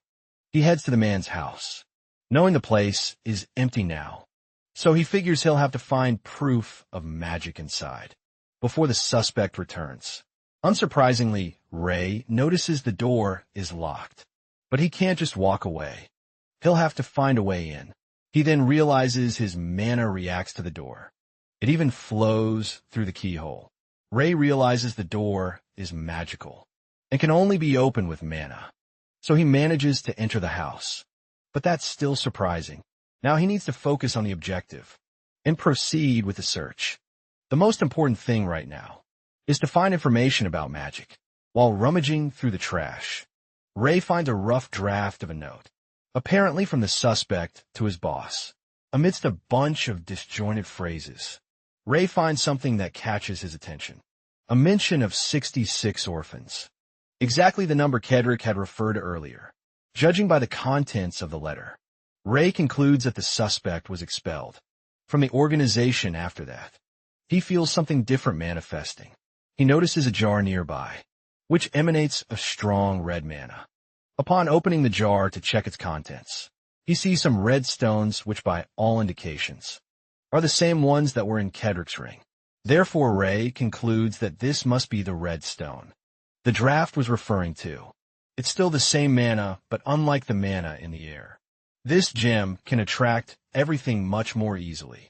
Curious, Ray wonders what would happen if he tried to cast magic through this red stone fragment to satisfy his curiosity. He decides to test it with that. A great flame ignites through the use of the fragment. But before he could conduct more tests, the owner of the house arrives. Ray sees the man coming down the stairs and is startled that he returned earlier than expected. Quickly, the suspect enters the house. He forgot his wallet and came back to get it, calling himself an idiot for that, and believing that things like this are why his boss abandoned him. The man talks to himself. His name is Walter, and he says that once this is over, he'll return to his former organization. He also says he needs to buy more food than usual, so he can stay indoors longer, without needing to go out. Ray didn't really understand what just happened, thinking the man was just talking to himself. The suspect turns to leave the house again, but then says he forgot one more thing. Suddenly, he notices the presence of the protagonist, hiding behind the door, and says that apparently he'll need a potion for rats. After confronting the intruder in his home, Walter says he knew from the beginning that the protagonist was there. But right after Ray defends himself with a knife, wounded, the man is forced to retreat. He gets quite angry about this and says he thought he was confronting an assassin from his old organization, but now he sees it's just a boy. Still confused, he asks how the protagonist managed to open the door to his house. Ray, however, isn't interested in talking, since he realizes this could be dangerous. So there's nothing left to do but attack. But to his surprise, Walter interrupts his attack, grabbing the knife by the blade, and doesn't get hurt since he's protected by his magic. The man is also surprised, as he's facing a boy stronger than he looks. Ray manages to distance himself from his opponent, but he can't stop thinking about how this man used mana to block his knife and protect himself from a cut. Speaking of blades, Walter draws one and says he was going easy on him because he's a kid. But now that he's witnessed the boy's strength, he won't hold back anymore.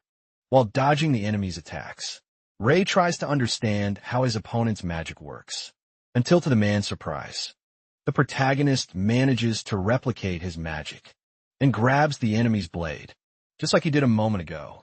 Truly surprised, Walter says that this magic was invented by him, so he doesn't understand how someone managed to replicate it. For his part, Ray doesn't lower his guard. He waits for the right moment to strike, until he manages to wound the enemy with his blade. That way the suspect starts to bleed. His blood loss causes him to lose some strength, to the point of falling to his knees on the floor. He begins to believe that the protagonist really is someone sent by his former boss to eliminate him, because only someone from his old organization could be capable of copying his magic. Ray carefully approaches the suspect, saying he has many questions to ask, and tells him that for his own good, he better answer all of them. But the man only says he's never seen or heard of such a young assassin before. Ray knows from personal experience that it's hard to have a proper conversation with this type, and if he can't extract any information, he figures it's better to eliminate him right then and there. But the enemy says that there's no other option for his boss to recognize his skills, claiming that the only alternative is to burn everything around him. He tells the boy to let the boss know that he'll soon receive a warm visit from Walter. Blood-Eye, however, he says the boy will only be able to deliver the message if he survives his flames. Walter says he'll make his former boss regret abandoning him. Meanwhile, Ray notices that the mana is spinning the rings intensely, and because of that, the red mana is rapidly spreading throughout the enemy's body.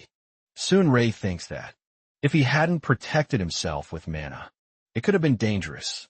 The enemy says the assassin was sent there to eliminate him and steal the blood red stone. However, he claims that the task won't be that easy. While the enemy attacks, Ray defends himself using mana, but the energy fired at him is quite intense. Upon seeing this, Walter says the boy should use a spell of equal caliber to his own if he wants to make it out of this battle alive. Ray thinks he can't get close enough to the enemy because of the flames, and his protection won't last much longer. Then he is once again surprised by the enemy, because Walter practically turned into a living flame. Protagonist thinks he won't be able to defend against that, so he needs to find a way to disperse the flames. Meanwhile, Walter mocks the boy's feeble protection, but to his surprise, his fire starts getting suppressed. He doesn't understand how this is happening. He hadn't expected the boy to be able to use more than one type of magic at once. Upon seeing the protagonist manipulating water magic, Walter is shocked and says, "He can't be just an ordinary assassin." Ray, in turn, attacks him with water and extinguishes the enemy's flames. Sometime later, he leaves the place completely soaked and walks through the dark alleys as he usually does. Only this time he's feeling the effects of having used his magic to its physical and mental limits. Ray thinks that the power of fire magic was unmatched. The mana rings moved with great smoothness, and the blending speed of the colors was faster. Walter was truly powerful. He can't even imagine how strong that mage with a monocle must have been. Back in the day now, the protagonist can't carry out his revenge with his current strength. However, with enough time, he will still grow much stronger. He thinks that if he had known things would turn out like this, he would have taken them all at once. The next morning, Ray returns to the bookstore. When he gets there, he meets Veronica, who welcomes him. She notices Ray changed clothes and is even cleaner. She also notices that he's no longer wearing the rain cloak. Ray, in turn, says he got rid of it. The protagonist thinks that, although Walter hadn't seen his face, because the room was dark, he might recognize him if he wore the same outfit. Veronica says she talked to her grandfather about Ray and mentioned the fact that he's looking for a rainbow. She also revealed that he's a mage. Amid all this, Ray sees other children inside, but his cold appearance leaves the children visibly frightened. The girl says those are her siblings. Her grandfather brought them from an orphanage. Their names are Multa and Jolfin.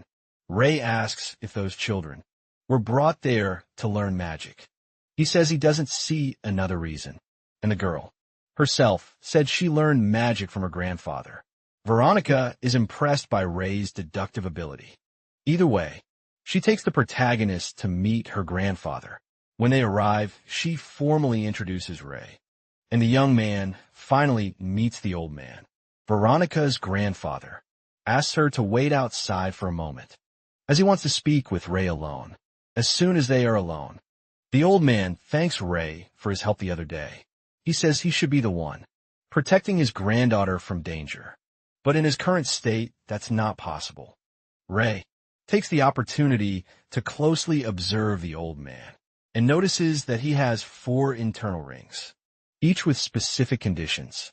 He thinks that feeling so many emotions at once is incredibly difficult, so he concludes that this isn't mana instead. Its colors are etched into the vessel. Countless ripples and waves of emotion over the years have left their traces. The old man says he knows. The protagonist has many things he would like to ask. Race says he was looking for a mage. According to Veronica, the old man knows that Ray used magic with great skill, but doesn't know much else, so he assumes Ray must be from somewhere else. He says Ray seems to have a long story, and maybe finds it hard to talk about. So the old man suggests that they play a game, where the winner of each round can ask the loser a question. The way the protagonist reacts to this makes the old man think it's proof of his sharp senses.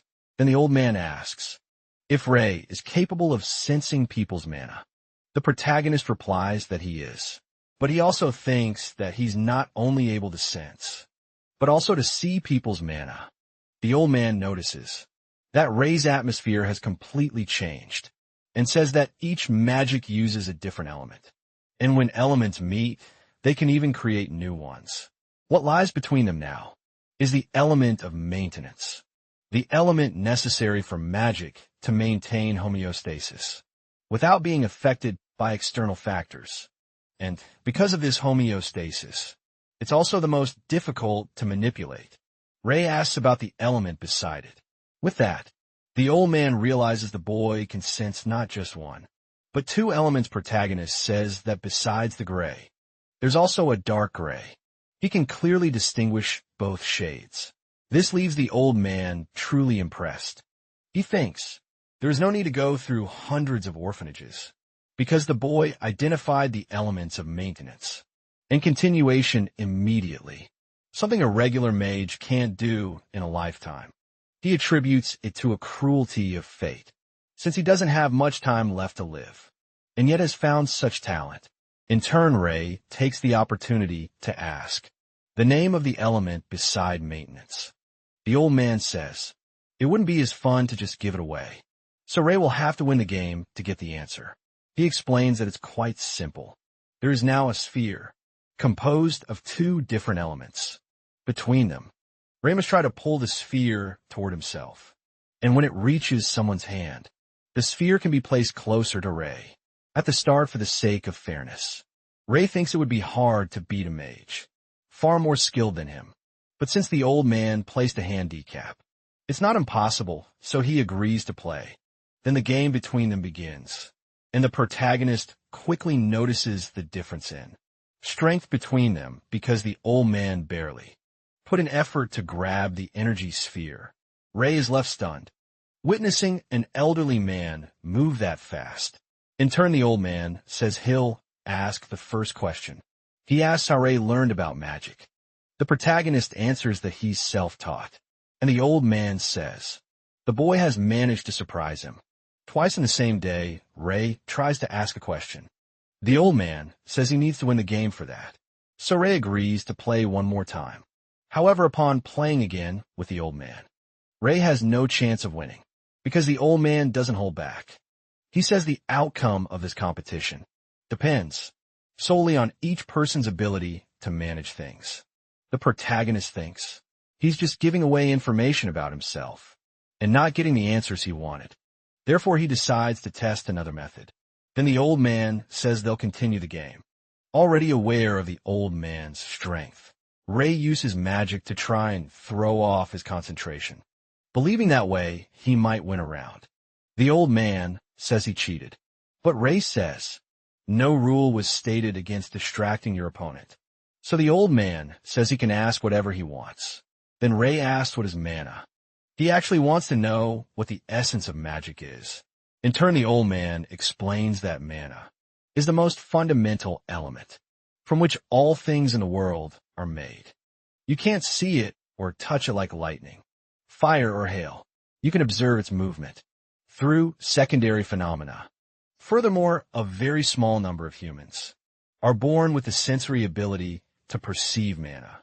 However, being able to sense mana doesn't mean being able to use magic, since the talent to sense mana and to manipulate it are entirely different domain. Ray asks if talent means having the ability to manipulate mana, even though that's a second question. The old man replies that the ability lies in separating the individual elements that make up a mana and combining them in the correct proportions. Usually those who understand themselves better tend to have more talent as mages. In a way, magic is a discipline of inner exploration. Mana waves for those who are honest with themselves.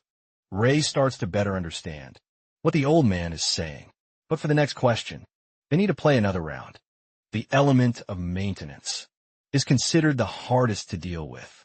However, the old man realizes that Ray is learning to handle it, understanding its traits in real time. After the boy wins the round, he says he's ready for the next question. Ray says he'd like to know more about the energy rings that some mages have in their hearts. The old man says he must be referring to the circles that contain mana. Mana accumulates in the air automatically in the created rings after a single refinement. The distribution of elements in this process will differ depending on the mage. Ray asks if the refinement process makes mana easier to use than the mana still in the air. The old man says yes, but there's also another important reason for the process. It might be fine to use airborne mana a few times, but if done constantly, it'll cause poisoning. Usually the reaction appears immediately. After a mage uses mana from the air, they might feel dizzy and drowsy, unable to stop laughing or to hold back tears. Some people may even have lower tolerance to anger. Mana poisoning symptoms vary from person to person. Once those symptoms accumulate, they develop into a permanent mental illness.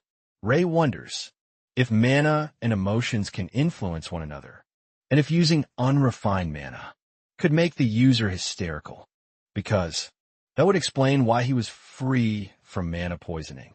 And until recently, he wasn't even able to feel emotions. Ray then says that someone who could use the mana in the air, while being immune to mana poisoning, would have a huge advantage. The old man says that's a unique idea. However, he's never seen such a person before. If someone like that existed, they would be incomparable to mages, who only use refined mana for safety, since there is an infinite amount of mana in the air. Next, the old man asks if Ray has a dream. Not the kind that happens when you sleep, but one that is a projection of the future. Ray says there is something he would like to do, and mentions that there's someone he wants to kill, and someone he wants to save. The old man says he's heard many people mention the first part, but it's the first time he agrees with the second. So he asks if the protagonist would like to learn magic from him. Ray wonders why a mage with 4 circles will want to teach a street orphan. He doesn't understand the old man's intentions, and wonders if he wants something specific. The old man says he wants nothing from Ray, so the boy has the answer he was looking for. Thus he agrees to become the mage's apprentice. This pleases the old man greatly. Next he calls for Veronica and tells her to sit down. As he has something to say, the old man says he took the children from the orphanage to pass on to them his legacy as a mage, and that this is part of his knowledge. So he wants her to listen. He also says this is about the rainbow, and he knows Ray is searching for the phenomenon. The rainbow is a story passed down since ancient times. Even now, there are certainly many who wander the world in search of it. There are hundreds of theories about the rainbow, but they all converge on one point.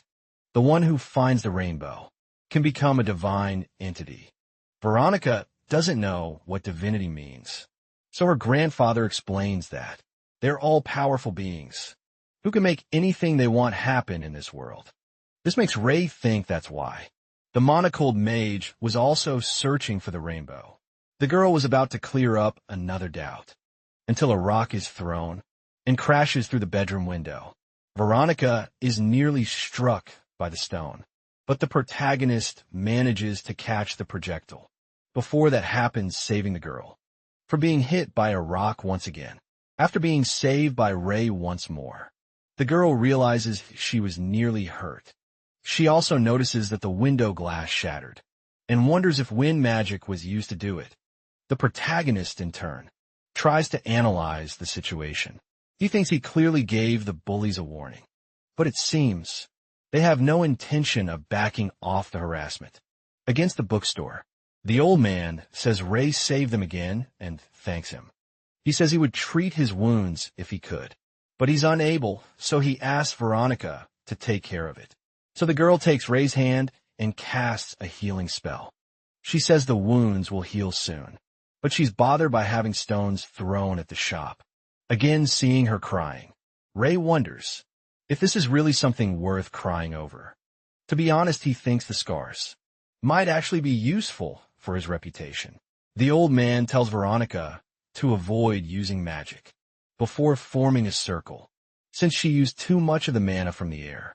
He also says it's been a month since these stone attacks started happening frequently, and he has a suspicion why. Some time ago, the old man received an offer to buy the shop, but refused, and since then this has been happening. Ray asks if the old man has changed his mind. He says no, but it's becoming increasingly unbearable. It was half a year ago that the old man opened this bookstore. He was meant to train his disciples and finish the research project he had dedicated his whole life to. The children congratulated him for the accomplishment and were happy too. This made the old man feel satisfied with this life, because that way he could meet children and welcome those who needed books. But now, Veronica is managing the bookstore in their home. Due to his illness, he knows that if he were to die, things would only get worse there. There would be no easier target than a shop run only by children. Therefore, the conclusion he's come to is to sell the bookstore and look for a proper home for the children. But Veronica is completely against this idea. She says that this was her grandfather's childhood dream. He can't give up on it. The old man thanks the girl for her concern, but says that things don't always go the way people want. Even so, Veronica doesn't agree with closing the store and says She's not ready to see her grandfather fade away. Such words move the old man's heart, and he says he placed too heavy a burden on her. Ray observes all of this up close. Sometime later, he lets the old man rest. And while he sleeps, Veronica says, her grandfather has what's called the eternal sleep disease. Something quite rare. It started 2 months ago. His sleep periods are getting longer and longer, until he eventually won't open his eyes again. He can no longer move and is only able to stay awake for 2 to 3 hours a day. So she says that Ray can come back the next day, because her grandfather usually wakes up in the morning. She lends a raincoat to the protagonist and says she'll be waiting for his return the next day. However, this farewell tone reminds Ray of the last time he spoke with Pale. This makes him feel like he needs to say something, because he doesn't like the sound of that farewell. Ray thinks about what the best words would be, until he simply tells Veronica not to worry, because they will see each other again. Upon hearing this, Veronica is surprised she can't hold back her tears, and thanks Ray for his words. As he leaves the shop, Ray wonders where the boys went. He knows the store is located in Jeffer's gang territory, and those boys are definitely part of his gang. Ray thinks the boys probably returned to their base. Because of the rain, he had hoped he wouldn't have to deal with Jeffer so soon, but apparently he'll have to change his plans. However, he needs to see Philip first, because he's connected to everything happening in the city, so he must have some information that can help with this case. But in the middle of his run, the protagonist comes across a strange group. Looking closer, he realizes those boys are part of Kedrick's group and wonders what they're doing there. Ray hides in the shadows, watching everything that way. He notices that Kedrick is inside the container, but he's not alone because Philip is also there, being assaulted by him. Kedrick is quite angry with the boy, claiming that he's getting in the way of his plan. In the middle of their heated conversation, he hears noises coming from outside. Moments later, Ray kicks the door open. The noise Kedrick heard was his bodyguards getting beaten up.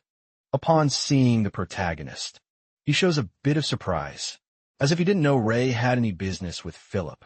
His words are full of irony, as Kedrick points at Philip, like he's proud of what he did to him. Kedrick says he's surprised that Ray has dealings with Philip. In turn, the protagonist wonders if the boy is unconscious. He thinks he has no obligation to be loyal to a future business partner, but Philip has helped him on several occasions. And that's enough for Ray, because he always pays his debts. That's his life rule, however.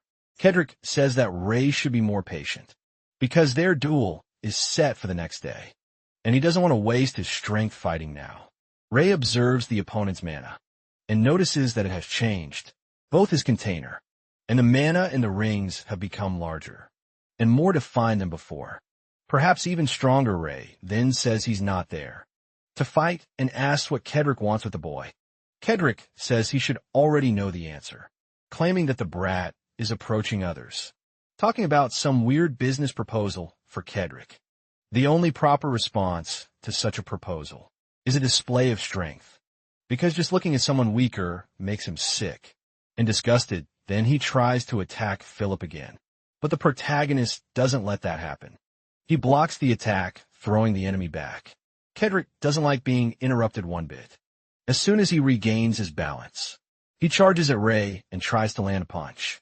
The protagonist stops the punch with just his hand, leaving his opponent stunned, because Kedrick didn't expect that, and even says Ray shouldn't interfere in his business.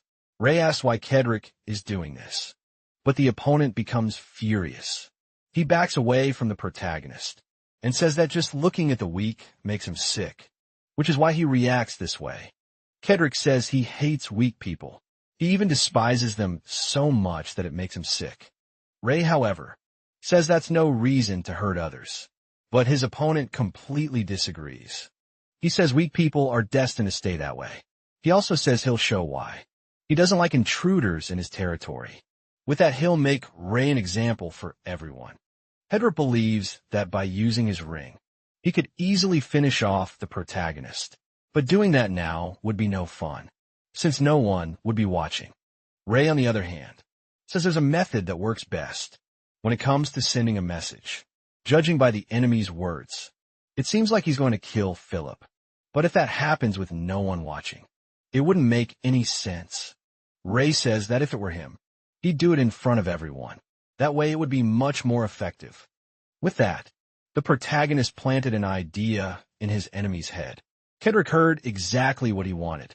He says that if he's going to take Philip down, there's no better day to do it than during the duel against Ray, when everyone will be present. But he says the boy might end up running away. However, Ray says he'll make sure that doesn't happen. So the enemy agrees besides. He says that with Ray's defeat, there will be no way Philip can run from him. He also says that if Ray doesn't keep his word and helps the boy escape, he'll destroy this entire place. After that, he leaves. Ray immediately worries about the boy, but he realizes that Philip can barely speak, since he's seriously injured. Ray sees that the boy's condition is worse than he thought, so he goes looking for help. After that, he knocks on the door of Philip's warehouse. A guy who is standing guard gets startled by someone knocking at that hour. However, as soon as he opens the door, he sees Philip being carried in. Badly hurt Ray, in turn, asks for help. Outside the warehouse, it's raining heavily. Ray waits while Philip is treated, until he hears someone approaching. One of the guys says Philip is awake and can receive visitors already in the room. Philip says the boys told him Ray carried him there, and thanks him for the help. Ray says that what matters to him is that Philip is safe. He also asks why Kedrick attacked him.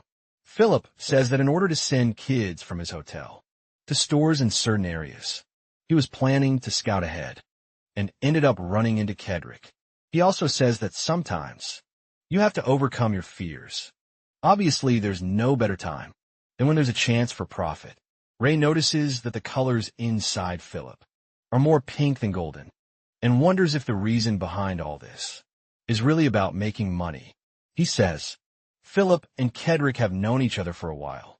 Philip says he knew Ray would figure that out sooner or later, and that he didn't hide it out of malice or anything like that. In fact, he reveals they were childhood friends. When they were boys, the two were always together, and they did what they had to do to survive, until the day Philip opened his hotel. He saw it as a chance to grow, but his friend didn't see it the same way. Kedrick was very upset with the situation and asked how long they'd have to keep living and hiding. That's when Philip realized his friend was never satisfied. To be more precise, he described Kedrick as someone who was always angry, and after a while, decided to channel that anger into training his body. After some time running the hotel, Kedrick left the place and followed his own path. It didn't take long before he started fighting in the streets. Like a villain, his training wasn't enough since he was always losing. The physical gap between him and the guys who ran the streets was too big. However, the protagonist says that the situation has changed. Philip says he's right, because Kedrick managed to turn things around and became the strongest in the streets. Ray asks if Kedrick always had that ring. Philip says no, he only started using that item recently, and thinks it showed up sometime after Kedrick became leader of his own gang. He also says that Kedrick wasn't always so violent, but after he left the hotel, he became a different person. The protagonist begins to draw out the situation. Within his soul, he thinks that Kedrick might have met Walter while he was on the streets, and somehow the connection between them led to this outcome, with Walter gifting the boy a magical ring. That would be the only way a street kid could possess such power. Philip says that he and his friend drifted apart after the friend took control of the streets. All attempts to reach out afterward were unsuccessful, and sometimes Kedrick would look at him with contempt. Besides, the fact that he even tried to eliminate him before. Ray analyzes the boy's manner and realizes he feels sadness when talking about this story, so he asks if Philip wants to try talking to Kedrick. One more time, boy doesn't quite understand what Ray means. Ray says that they're childhood friends, so they should try to make peace. Philip says he does want that. Apparently, he's being sincere, and Ray notices it so. He tells the boy to come with him on the day of the battle against Kedrick, because once it's over, he'll have the opportunity to talk to his old friend. However, Philip claims that it's impossible. Only those affiliated with the three major gangs are allowed to enter. Someone like him doesn't have permission to go in. But Ray tells him not to worry about that, because he's already worked everything out with Kedrick. Philip says he can't believe how amazing Ray is, and thanks him. The protagonist says there's no need for that, but he does mention that there's one condition: if he loses the fight, because the agreement was that if that happens, both he and the boy will perish before all the gangs. That sounds quite terrifying to Philip. In short, Ray says that if he loses, both of them are done for, and Kedrick probably won't make it. Quick Philip doesn't want to show fear, but he can't hide his emotions. Ray then reassures him, saying he's not going to lose, and he won't let Kedrick hurt him again. The protagonist thinks that if Philip ends up owing him for this, I'll have no choice but to help him in the future. His words were enough to convince the boy. Ray praises his decision and says there's something he'll need from Philip. When they're there, that will be the second condition. After hearing the protagonist's request, Philip says he must be joking. Ray says it was the boy himself who said he would overcome his fear if there were a profit opportunity. Ray claims this is a business proposal, and it's a chance to make a lot of money. Philip thinks he's not wrong, but the dual spectators are from the three major gangs. The leaders of the other gangs, Jeffer and Lawson, will certainly show up too. As such, there will be a huge amount of capital gathered in one place, unlike anything else. However, even if things go according to Ray's plan, Philip doesn't think the two of them will make it out in one piece. Still, Ray says he only needs to deal with Kedrick. He also says there could be 100 of them, and it still wouldn't be a problem. Their expressions reflect opposite emotions. In any case, Philip grabs a pen and paper and hands them to Ray, right after saying it'll be an honor to work alongside him, so it's best to establish a partnership contract. Already 2 days after that meeting, the time has come for the duel between Ray and Kedrick.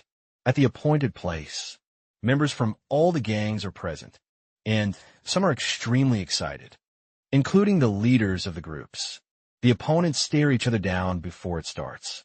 On one side, the crowd sees the hunter, someone who came from Sector 50, and already aims for the top, arrogant enough to think he can win.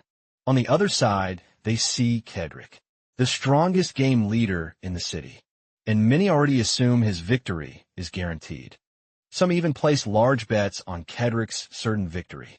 However, others, a bit smarter, realize that Kedrick's defeat would generate much more profit, because most people are betting on his win.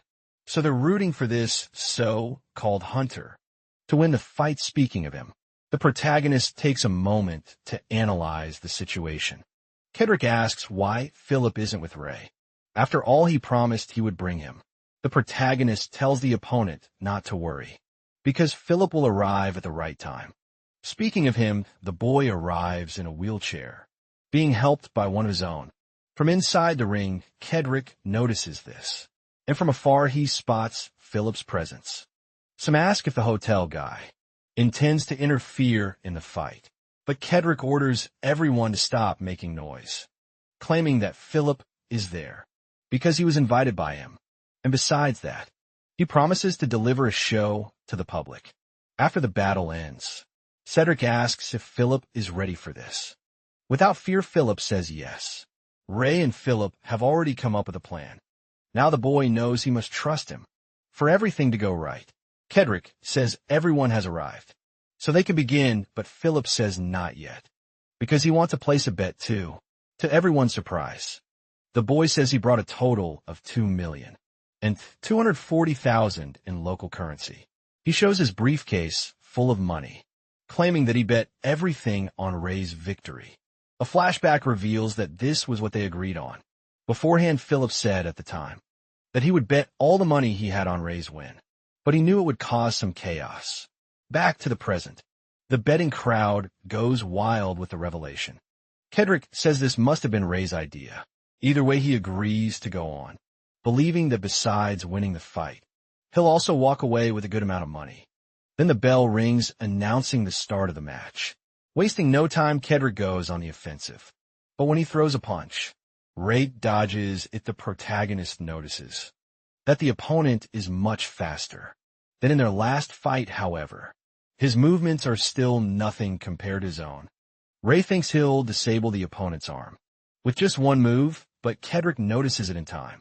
So he dodges the blow and backs away from Ray.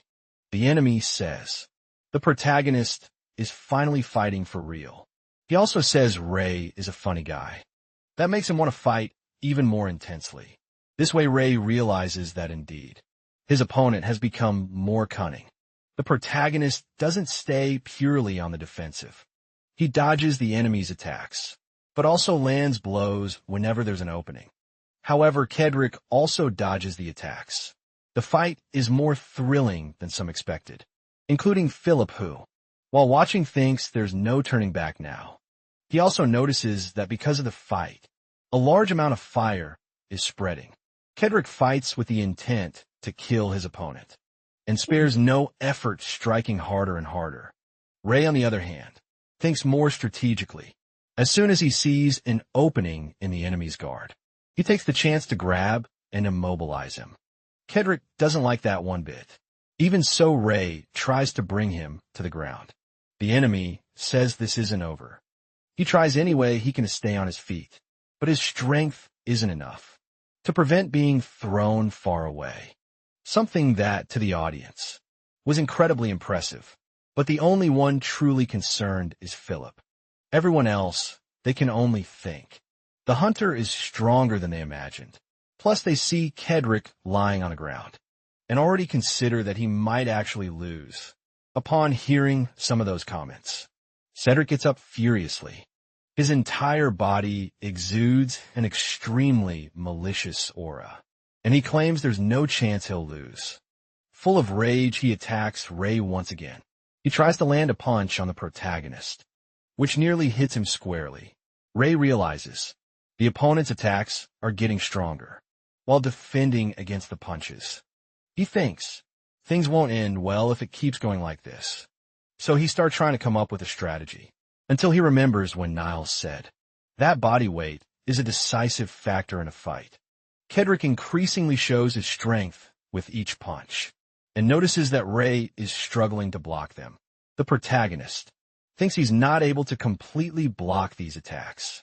However, he remembers that Niles taught a way to compensate for weight differences. He taught Ray to perform a joint lock, remembering that Ray decides to use the tactic. Then he leaps over the opponent, grabs his neck, and immobilizes him. Kedrick is far from pleased with this, and since he can't escape the hold, he resorts to verbal insult until he gets extremely agitated, and his hatred fuels his magic ring. This gives him an energy boost, allowing him to get back up. But Ray realizes that this is only going to destroy the enemy's body. Right after Kedrick begins to feel the side effects, his body reacts negatively and he drops to the ground. In a way, he lost to the very thing that gave him strength. Ray takes advantage of the situation to remove the ring from the enemy's hand. The crowd, for their part, is confused by how the fight ended. They were expecting a more exciting finish, but the fact that Kedrick doesn't get up from the ground is enough to determine his defeat. Ray thinks Kedrick won't be able to move for a few weeks. Philip takes the opportunity to approach the arena. Meanwhile, the protagonist grabs the betting money before anyone tries anything funny. But to everyone's surprise, Kedrick gets up and says the fight isn't over yet. He also says he never loses a fight and won't give up. However, someone in the crowd hits him with an object. They're all furious for losing their bets and start throwing things at the loser. Cedric receives a surge of hatred he's not used to. Angrily, he tells them not to look at him like that. Then he grabs a flaming barrel. Realizing his intentions, Philip tries to stop him. But Kedrick ends up throwing the object toward the crowd, causing people to run and setting the chairs on fire. This, in a way, makes him happy, as Kedrick claims he'll make them all burn. As the flames begin to spread, the entire audience starts to flee, and in the middle of the ring, Cedric laughs at the situation. He boasts about what he's done, because after losing the fight, his joy became causing chaos around him. But his joy doesn't last long. As Cedric falls to the ground again, protagonist realizes the energy in the enemy's body has run out, and now he won't be getting back up. Ray thinks that if he tries to save the enemy, he and Philip will also be in danger. But when he turns his gaze, he sees that Philip has already gotten up from the wheelchair and has gone over to his childhood friend. Philip didn't even consider leaving without Cedric. He tries to carry his friend out, but he struggles quite a bit. Ray then tells him to try putting Cedric in the wheelchair. Surprised, Philip thought Ray had already left the place, but is happy that he waited. The protagonist thinks about how Philip almost died at Cedric's hands 2 days ago and wonders why he's still trying to help him. Philip tries to put Cedric in the chair, but it's difficult, so he asks Ray for help. Even if reluctantly, Ray helps him. After placing him in the chair, Philip tells Ray to get out of there with Cedric. Ray asks what Philip is going to do. Philip says that getting 2 people out of there will be hard for Ray, so he claims he'll be fine. But this triggers a memory in Ray of the last words from his friend Niles, so he doesn't feel comfortable leaving Philip there and walking away, and asks why. The boy is willing to sacrifice himself for Cedric. Philip replies that he didn't think too much about it. He just decided that's how it would be. Ray doesn't quite understand the answer, since Philip is always calculating, and the fact that he says he didn't think it through sounds odd. However, Philip states that Cedric is his friend, and he just wants to protect him no matter what. The protagonist still finds it strange. He even remembers his old friends and wonders why people risk themselves to save their loved ones. In Ray's mind, several memories from his past come up. How he was treated by the children he used to help, and also the conversations he had with Niles about being an older brother. Even Pale appears in the protagonist's mind, someone he needed to protect. But even so, it was Pale who felt responsible for protecting Ray, claiming that the reason was because they were friends. With that, Ray wonders if he had reached out just a little further, would he have been able to grasp the true meaning of friendship? But he concludes that no matter how hard he tried, he wouldn't be able to understand something like that, and that bothers him back to the present moment. He says it's too late to escape, because the flames have spread too much, so the only option is to stay where they are, because he thinks the fire won't reach the center of the arena. Philip argues that fire isn't the only problem. They could die from inhaling the smoke, but Ray says he'll take care of that. He rips off his shirt and channels his mana into it. The boy is stunned as he witnesses the use of magic, but Ray tells him not to be, and to cover his face with a piece of fabric. Thinking it over, Philip concludes that this is why Ray was investigating mages, and asks for his help with that. He never even considered that the use of magic was real before, but now he's already thinking about how it could help them escape. Sensing the boy's intentions, Ray says there's a limit to the use of his powers, and that later on, they can clarify a few things about it. But for now, he wants to know something else, and asks Philip what is the meaning of friendship. Philip asks if he really wants to talk about that now. Besides, he says everyone knows what friendship is. Ray says that his idea of friendship might be different from others, so Philip wants to hear his take on it. The protagonist says that to him. A friend is someone he's known for some time. In a way, Philip is surprised by the answer. He thinks that the strange feeling he had when working with Ray the first time makes more sense now. The boy says that Ray isn't completely wrong about friendship, but the true meaning goes much deeper. He also says that to him. A friend is someone who would help you, expecting nothing in return, and someone you would help as well. That is the true meaning of friendship. The protagonist says that's such a feeling is what puts Philip in danger. Like now, he says he knows that, but even so, his feelings won't let him leave this place. And let Cedric die, Philip feels he owes that to his friend, precisely because of who he is. Ray understands the desire to protect someone right after the ceiling of the place starts to collapse and is about to fall on top of them. The protagonist looks at it and thinks, it's too late to run, imagining this will be his end. Unlike when he faced the golem, all Ray could think about was defeating the enemy. He still blames himself for not being able to bring those children back. After they did, after all, they were all he had.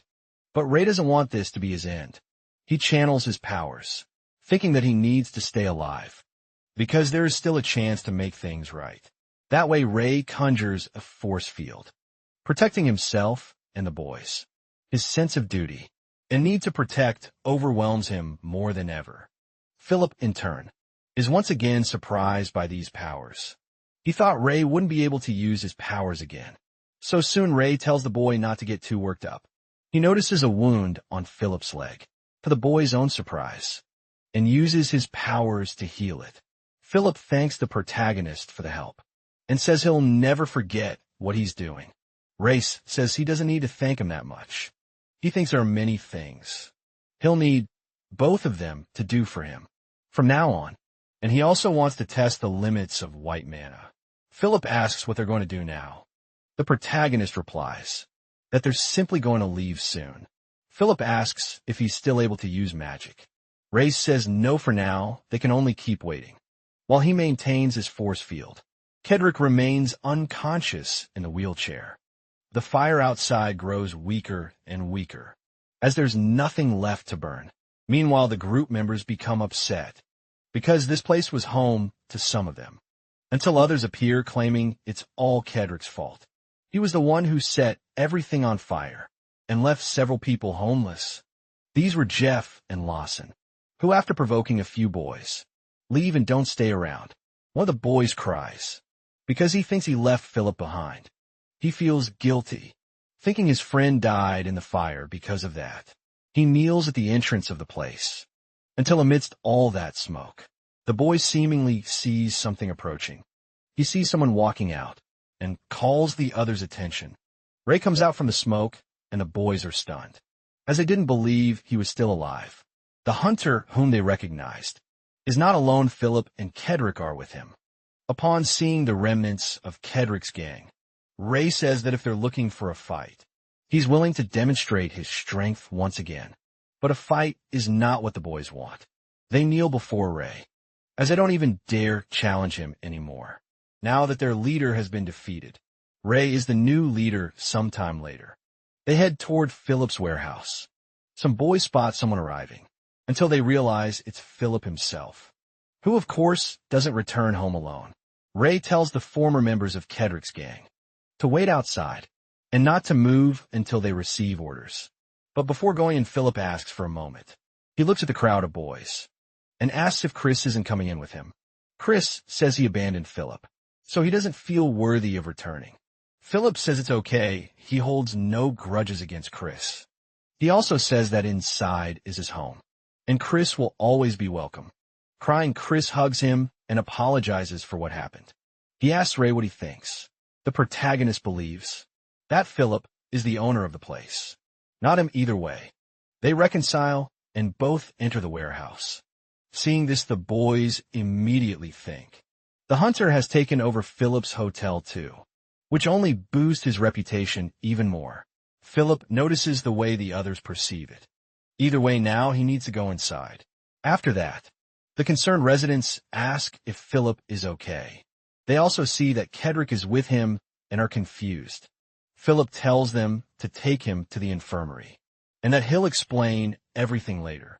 However, Ray takes on that responsibility and carries Kedrick himself, carrying him toward the infirmary. After the entire bandaging process, Philip talks a bit with the protagonist. He wants to know what really happened in the arena. Ray simply says he used magic. The boy says he saw the magic, but still it's hard to believe. More importantly than that, Ray wants to talk about finances.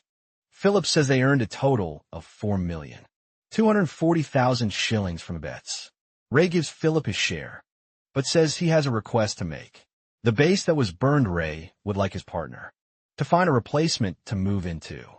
Philip says that if it's about setting up a new base, he can definitely do that, and also acquire furniture and other things as well. However, he says he can't keep that money. He claims the split is wrong, that Ray should take much more than he did. After all, everything that happened was thanks to Ray. So he gives the money back. But the protagonist doesn't accept the return. He says he doesn't understand. Ray is confused as he observes the boy's internal mana and says maybe Philip is worried about him.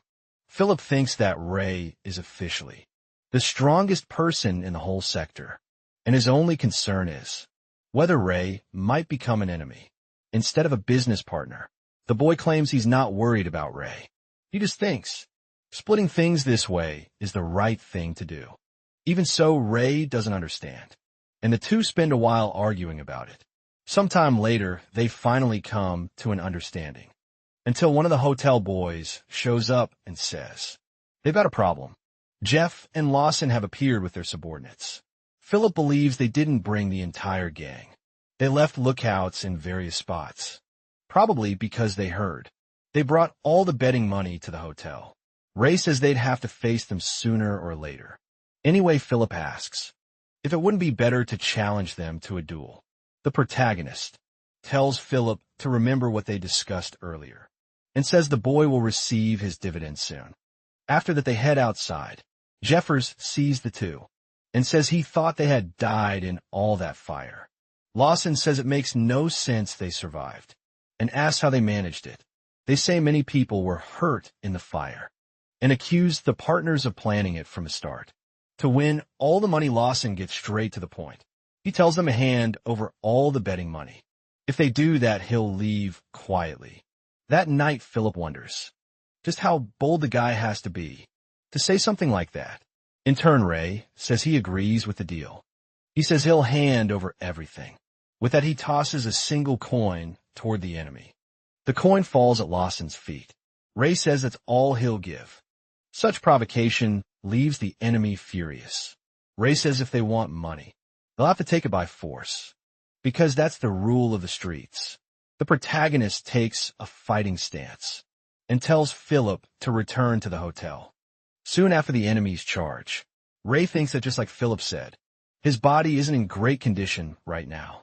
But that doesn't matter now, because the protagonist has the ring he took from Kedrick, and he's going to use it now. With that, his strength increases, allowing Ray to block attacks from both enemies. Not only that, but his defensive power is so strong that he breaks the weapons the enemies are using against him. After that, Ray goes on the offensive. He has no mercy for the opponents, since they were the ones who picked the fight. The enemy gang members are frightened, and the protagonist asks if they're just going to stand there, or if they're going to fight. Irritated, they band together, claiming the protagonist can't win if they all attack at once. They gang up on Ray, but are quickly countered.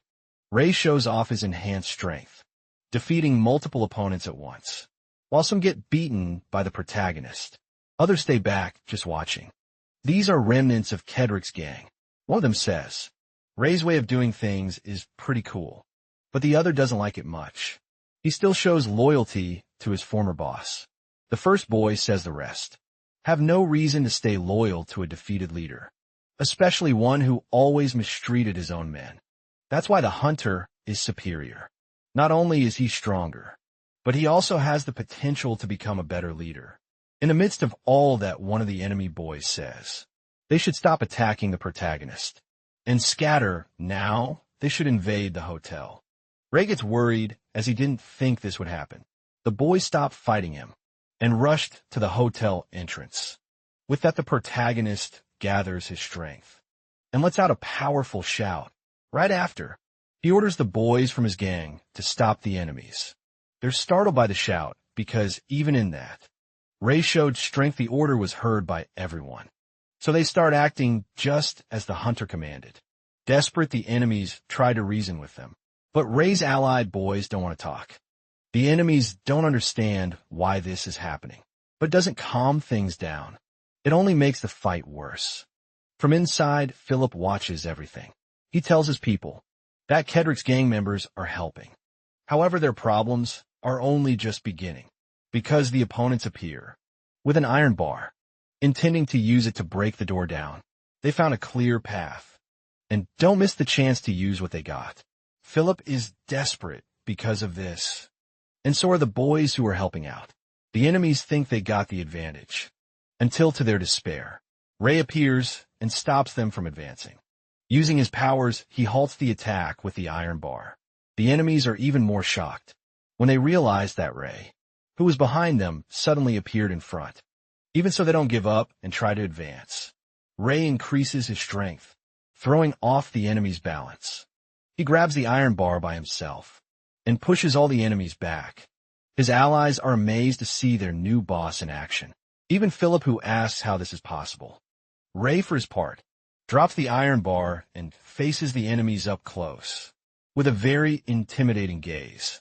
Without saying a single word, he makes the enemies run. Ray thinks he has reached his limit and gets ready to remove the ring. But he's surprised next, because the allied boys start praising his performance and worship him as their new leader. Ray looks into them, and this is the first time he sees this color of mana. He doesn't know what emotion it is and feels strange. Right after Philip tries to reach Ray, but as soon as he gets close to his ally, the protagonist's body feels the full impact of the ring's power. With that, he collapses unconscious, and Philip calls for help for Ray. Ray wakes up in another place. He doesn't know exactly where he is. He quickly thinks it must be a dream, even though he rarely dreams. Then he sees a mountain of trash and decides to climb to the top. Ray manages to reach the top of the pile, and from there, he has a privileged view. Protagonist stares at the sun, seeing a white light in a black and white world. Gives him a strange sense of certainty. Ray stretches his hand out, trying to reach the light, almost reaching it even though it appears far away. He thinks that this light was originally white. But as he reaches it, Ray sees a crack, and from it emerges another light, this time a colorful one. The colored energy spreads in every direction. It's so abundant that it leaves the protagonist amazed. Ray admires all those forms and colors in a way he had never experienced before. Right after he wakes up, Ray realizes he's in the hotel's infirmary, so he concludes he was really dreaming. Soon after, the hotel guards notice that he's awake and ask if the protagonist is hungry. If so, they can prepare him a banquet. Ray says he doesn't need that. He actually wants to know how long he's been unconscious. The boys reveal that he was out for about a whole day. With that, he gets out of bed and says he's going to take a walk. The protagonist sees the boys working in the hotel. He notices that Philip took the remnants of Kedrick's gang and put them to work. The remnants are willing to work. One of them says he's pretty strong and offers to help carry some boxes. The hotel's regular staff feel a bit awkward about it, so they assign the newcomers some tasks. From a distance, Ray analyzes their mana and sees that the emotion the remnants carry is guilt. Ray decides to go down there. Soon the boys surround him, as the hunter's fame has already spread among them. The protagonist isn't used to being praised and doesn't know how to react to it. Until in the middle of all that, he notices something different. Someone sees a guy running and yells to stop him. Kedrick leaves the infirmary with a scalpel, and his thirst for revenge against Ray drives him to try and do it. Right then and there in front of everyone. Ray, however, is not afraid and says he'll take care of it. Kedrick becomes furious with rage and charges toward the protagonist, however. Ray shows no concern, on the contrary. He lets the opponent get closer, because he knew Kedrick wouldn't go through with it. The opponent's hands tremble from nervousness. The protagonist asks what's wrong. He grabs Kedrick's hands and brings the scalpel close to his neck, saying that Kedrick can cut him if he wants. But the protagonist himself knows the opponent won't do it, because he can see that in his manner. Frustrated for not being able to go through with it, Kedrick tries to cut himself, but obviously Ray wouldn't let that happen. So he takes the scalpel from the opponent's hands, preventing him from doing something foolish. Ray says that's enough. He also tells Kedrick to follow him, because he wants to talk to him about something important later. Philip apologizes for what happened, as it was due to his carelessness. That Kedrick escaped from the infirmary. Ray says it's okay after all. No one got hurt. Philip heard everything about the situation and asks if Kedrick truly intends to give up on life. His old friend confirms that he does. He says that after losing the duel, no one will respect him anymore, and they'll go back to laughing and mocking him. Like before, Philip claims that's not true. This irritates Kedrick, and he asks what Philip's problem is, saying that he doesn't really know him. The protagonist analyzes Kedrick's mana and realizes he's feeling genuine anger. Earlier, he had shown a fragment he found at Walter's house.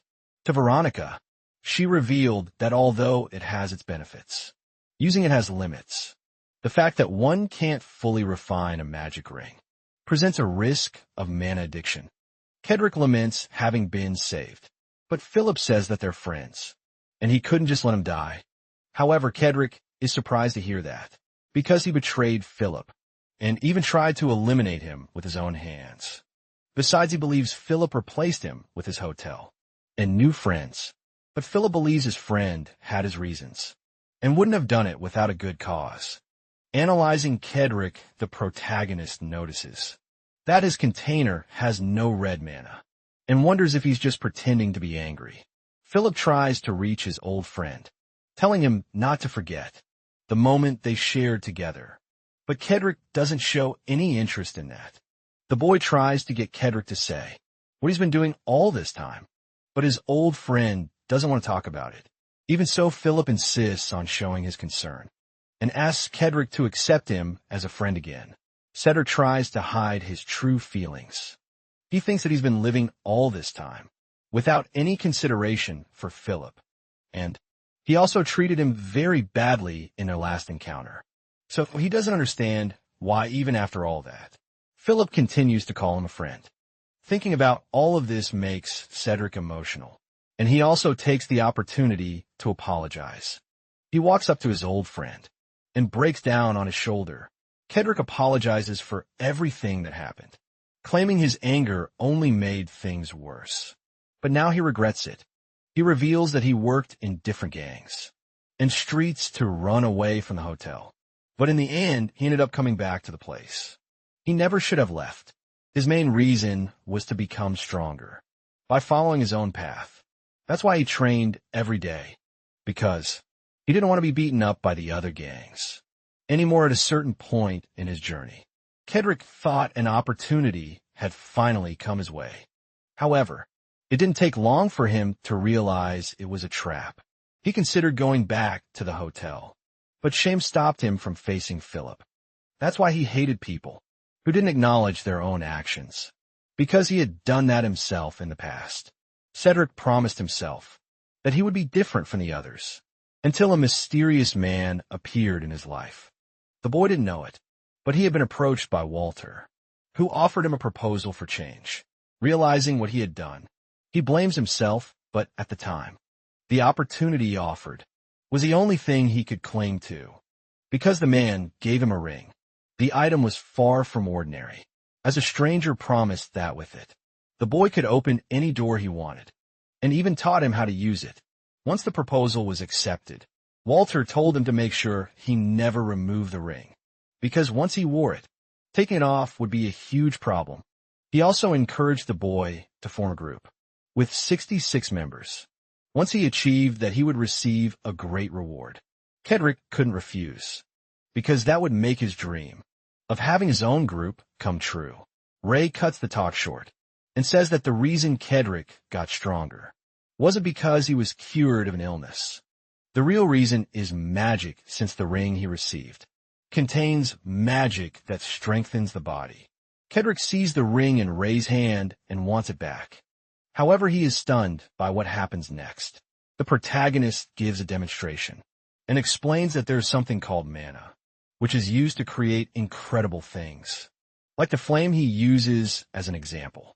Upon seeing it, Kedrick is impressed, and he is also shocked to realize that all this strength, this whole time, was actually just magic. He feels sad knowing that he was never truly strong, since it was all because of the ring and not himself. But Ray says there's no need to go back. He states that Kedrick doesn't need to be who he was before. He just needs to do exactly as he's told. And in return, Ray promises he'll be even better than he was with the ring. Kedrick thanks the protagonist for the support. Philip asks if he's really going to appoint Kedrick as lieutenant, and if he's truly going to leave the gang's leadership to him too. Ray says yes, because he's not going to stay there forever. And once his goal is completed, he'll leave. He promised to train Kedrick and make him stronger, to the point he won't need the ring, saying that with the right technique, he could become someone completely different. Philip thanks Ray for what he's doing for his friend. He also says that reconciling with Kedrick was an incredibly insightful decision. For both of them, suppressing others by force isn't a bad idea, but it's also not the best option. It can create resentment and provoke revenge. Ray thinks he's never had to deal with that in the past, and wonders if such incidents happen due to a lack of instilled fear. Personally, he believes that oppressing others by force is the best option once fear is instilled in them. They can't think of anything else. However, Philip says that with that, Ray won't be able to earn true loyalty through strength alone. Proper rewards would teach Kedrick better how to fight. Ray thinks he can't feel empathy for Kedrick, but he also can't completely ignore him. Either way, he believes Philip knows how to deal with people. The protagonist goes to the boys and says they found another hideout and will be staying at the hotel. But if they cause any trouble for the children there, he will personally punish them. In addition, from now on, he says that Kedrick will be the gang's lieutenant. Most of the orders will come through him, and Ray will use him as his spokesperson. The boys think that yesterday's incident ended well. Kedrick has serious anger issues. It seems like he was humbled and learned a lesson. Ray thinks about what Philip said, that giving proper rewards is the way to gain people's true loyalty. So, he says he'll distribute the money from the duel bets, because he earned enough for everyone to enjoy. Philip shows up and says they still need to settle things with Jeffer and Lawson after the invasion. Both of them ended up as prisoners. The protagonist goes to them and asks if they know about Veronica's shop. Lawson refuses to cooperate, but Ray gives just the right kind of encouragement. He says the enemies still haven't realized the situation. They're in desperate lots and tries to offer money, but ends up getting slapped again. Ray says that's not the point, so he turns to Jeffer before even being pressured. Jeffer says he knows what the protagonist is talking about and admits that he was hired to scare the shop owners. Then the protagonist asks who hired him. He reveals that it was Fred, the owner of the general store on 3rd Street. Ray gets the answer he needed, but he doesn't let the villain get away without punishment. He delivers a good closed fist massage, so the guy never tries something like that again. Philip watches this from a distance and realizes this is Ray's true nature. By showing how he handled Jeff and Lawson, he'll dispel the resentment built up by the hotel residents. It also serves as a good example for the observers.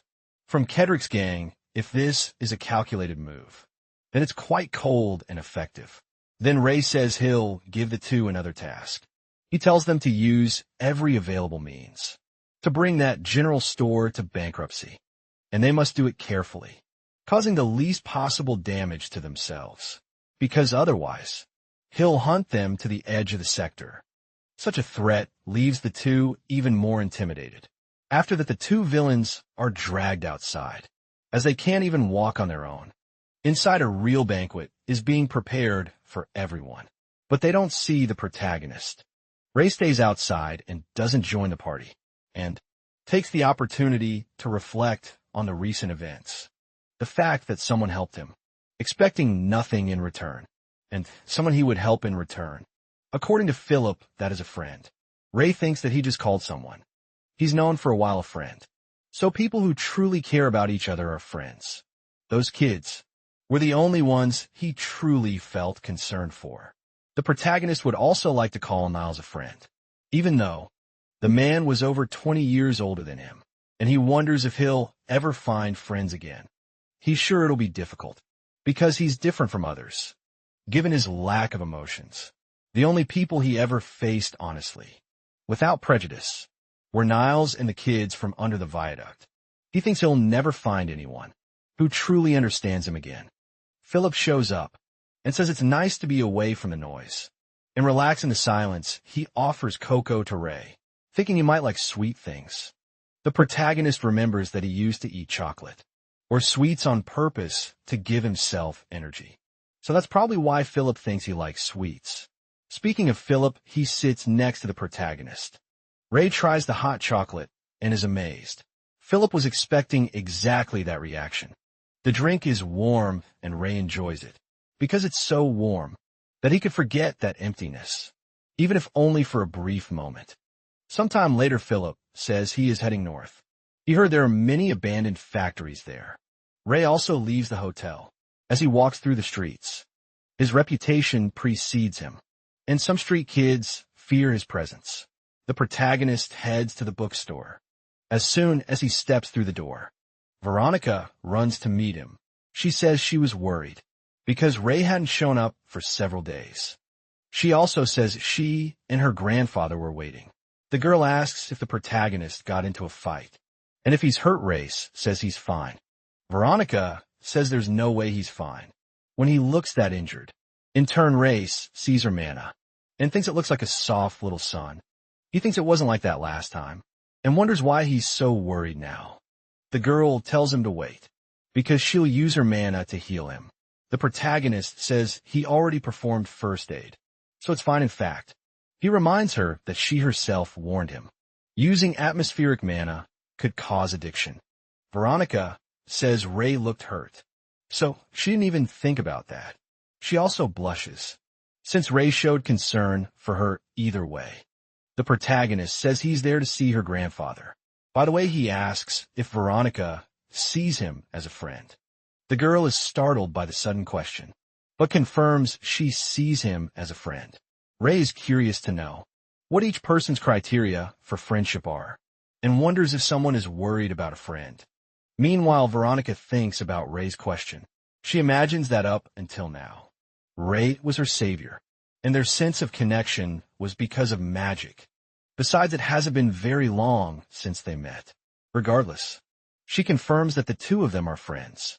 Protagonist, in the coldest way possible, says he already knew that, and now he needs to see her grandfather, until Veronica tells him to wait, and asks if Ray sees her as a friend. She builds up a bit of expectation for the answer. The protagonist looks at the girl attentively, and simply says no immediately. The girl becomes deeply irritated. She lets out a shriek, so loud it could be heard from outside. After composing herself, she tells Ray to go in first, because now she needs to feed her siblings, without understanding anything. The protagonist wonders why the girl screamed. Out of nowhere, either way. He enters the room, and the old man says it's been a while since he saw him. He also says people are supposed to sleep less with age, but he's been sleeping even more, and at this rate, he'll be sleeping the whole day away. Ray says he heard the old man was sick, and asks if he really will pass away soon. He replies that he probably has at most half a year left therefore. He wants to start magic lessons with Ray right away. The protagonist agrees, but first he has a question. He shows the ring he got from Kedrick, and asks what it is. The old man takes the item in his hand, immediately recognizing it as a magic stone. He says that apparently, amplification and strengthening are mixed together. There's a spell cast on it. Once its conditions are met, muscular strength and reflex nerves will be enhanced. There's also exploration-type magic mixed in. Normally, the more you use a charged stone, the more it deteriorates, until it becomes nothing more than an empty shell. However, this charged stone is different. It's built in such a way that it consumes the user's vitality to repair itself.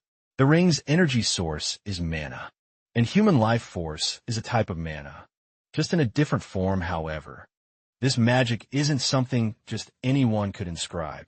And the old man asks, where the protagonist found something so dangerous. Ray says he became the leader of a gang of kids, and the previous leader had received the ring from a man who claimed to be an officer from a Merc Red organization. The old man is shocked to hear that name. He doesn't believe it's possible. They are the most influential and dangerous underground organization Merc Red. They sell firearms and drugs and even traffic people. There's nothing they're not involved in. They have far fewer members than other large organizations and are also much more secretive. However, the reason why they are so dangerous is something entirely different. It's because all their members are mages. But they're not ordinary mages. The Crimson Gem is the symbol of a red mercenary member. The charged stone they always carry with them shows their complete disregard for mana addiction. Ray says, the old man is incredibly well informed about them and wonders if he's investigated them directly before. The old man once said, he spent his youth chasing the rainbow. That story is well known. Among those who seek the rainbow, they even say, the red mark possesses a piece of the rainbow. That's something that shocks the protagonist when he hears that story is well known. Among those who seek the rainbow, they say Merc Red possesses a piece of the rainbow. Ray used to think the rainbow was just a belt of colors in the sky, so he doesn't understand how Merc Red could possess it. The old man says, the most known explanation of the rainbow is that it's a 7-color belt that appears in the sky. But he discovered more in his research. There was a time when he came into possession of the red gems that the Merc Red members carry. Unlike a regular charged stone, they were of incredible quality. The old man kept wondering how they could keep supplying such an item to their members. Then he remembered a story that said the rainbow was originally a gem that radiated infinite light and mana. A long time ago, it said that the skies were a bright blue and the land was abundant.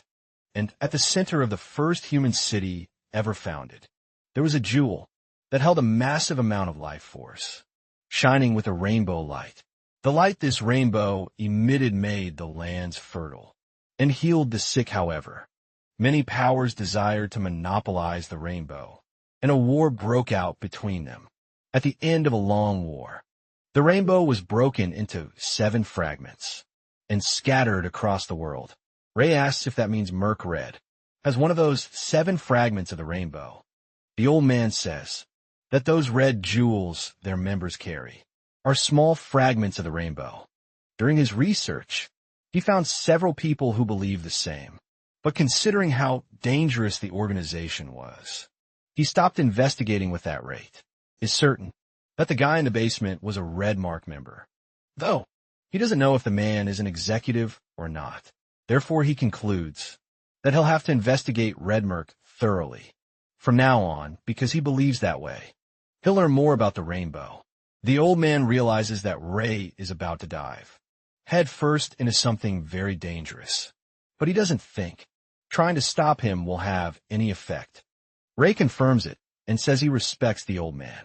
After returning the ring, the old man says that's all he knows about Red Merce and asks if Ray wants to clear up any more doubts.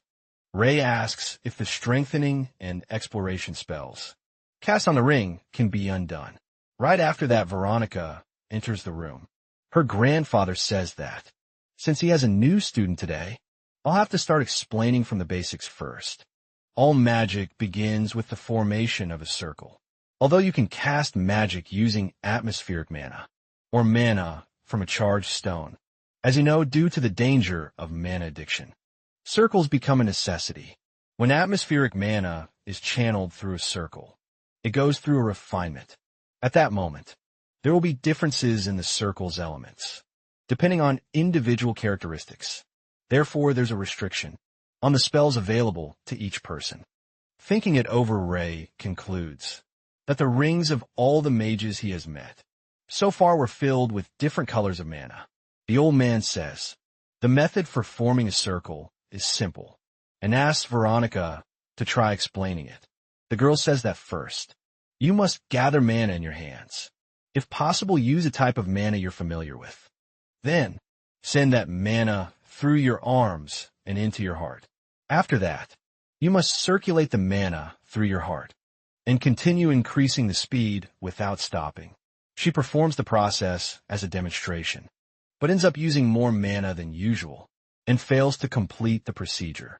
She says that if Ray does it like that, he won't be able to make a circle because you have to keep control of the mana until the very end. Her grandfather tells her not to be so disappointed in herself, saying she's still showing definite improvements every day. She really wanted to complete the circle, but is sad for not succeeding this time. Either way, the old man asks if Ray would like to try. Protagonist says yes, and soon after he begins the procedure. By concentrating hard, he enters a kind of mana realm. He knows that first he must channel mana, no matter the color, as long as he's familiar with it. With that, he focuses and circulates the mana in his heart. For the first time, he's doing pretty well. So while that, even the others are surprised. Veronica is left speechless at how things are going. Even her grandfather is impressed. For his part, Ray feels like his body might explode, but he wants to go through with it, no matter what happens, because he believes his effort won't be in vain, until a certain moment comes, when Ray feels as if the mana he was controlling had suddenly vanished, and he's not entirely wrong. The mana didn't vanish out of nowhere, simply concentrated in one single spot, precisely around his heart, creating a kind of mana circle, just as Veronica described. Such a feat is so impressive that even the protagonist himself is shocked. Ray's mana presence leaves everyone truly surprised. He himself can't believe he got so good in such a short time. His success rate is incredible. Veronica is the happiest of all. She feels overwhelming joy, witnessing Ray successfully form the mana circle, and even calls him a genius for it. For his part, the old man thinks that he himself used to be called a prodigy for taking 3 months to create his first circle, but Ray did it on his first try.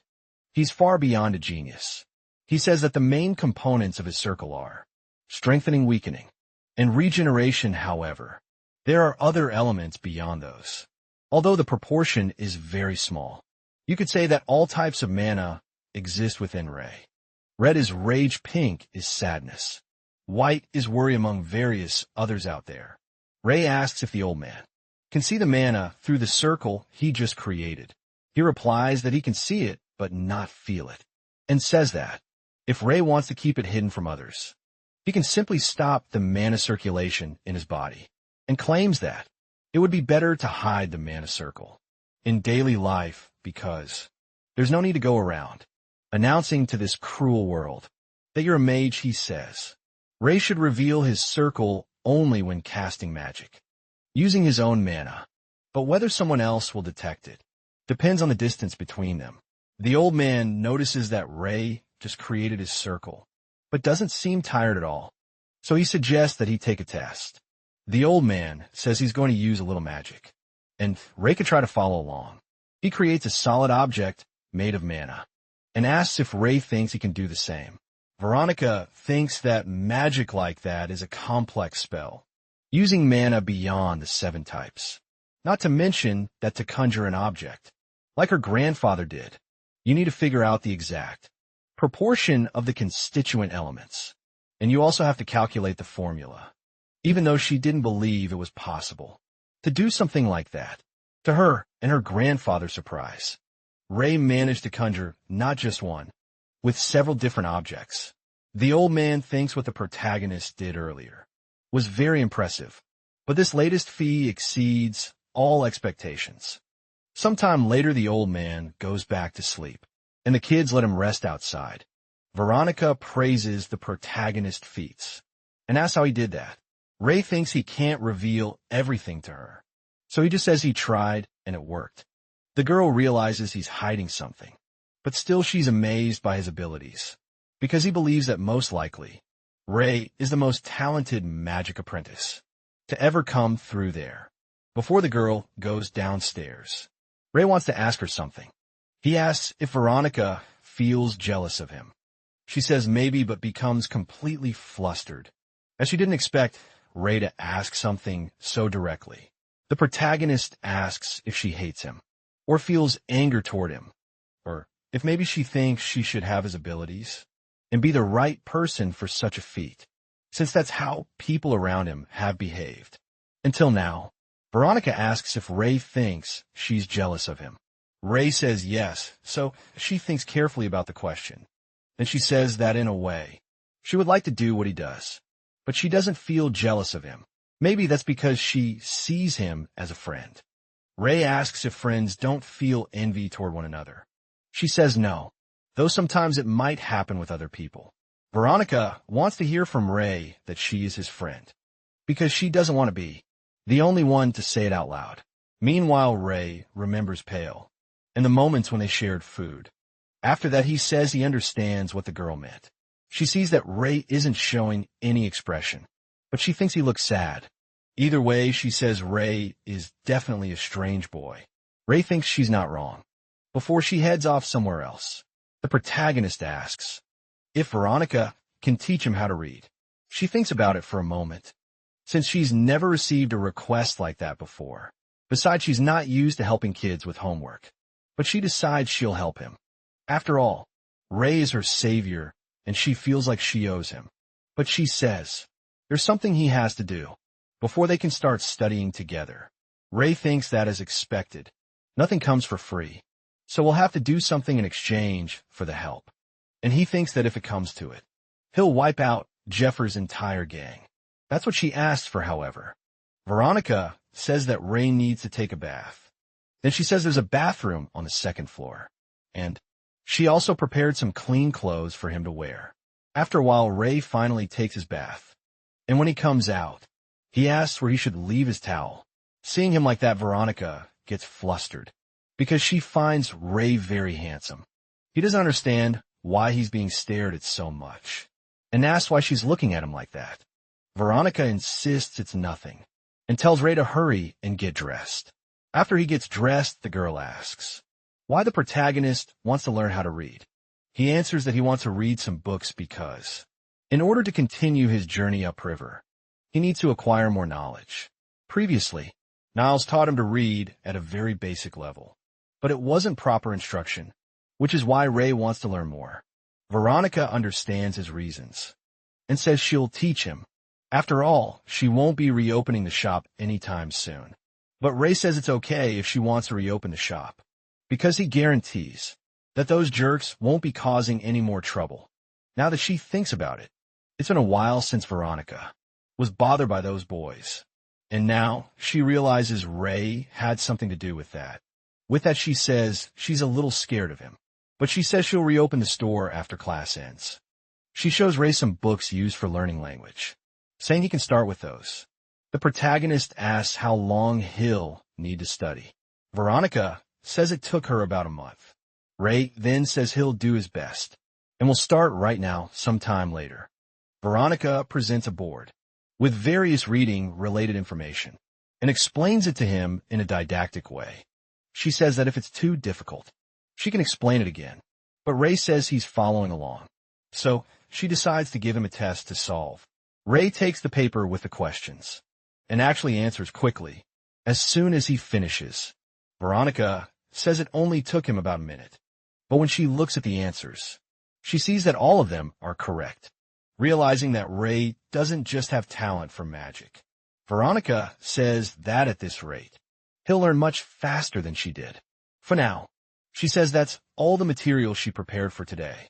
But before Ray goes off to do something else, she wants to ask him for a favor.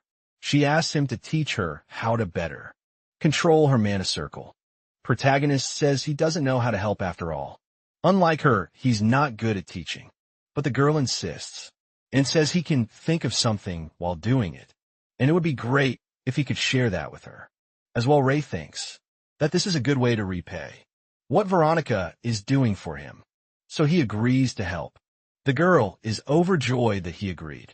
Next, she organizes the books that have been used, but she ends up noticing that the other books are quite disorganized, since it's been a while since she last tidied up the shop.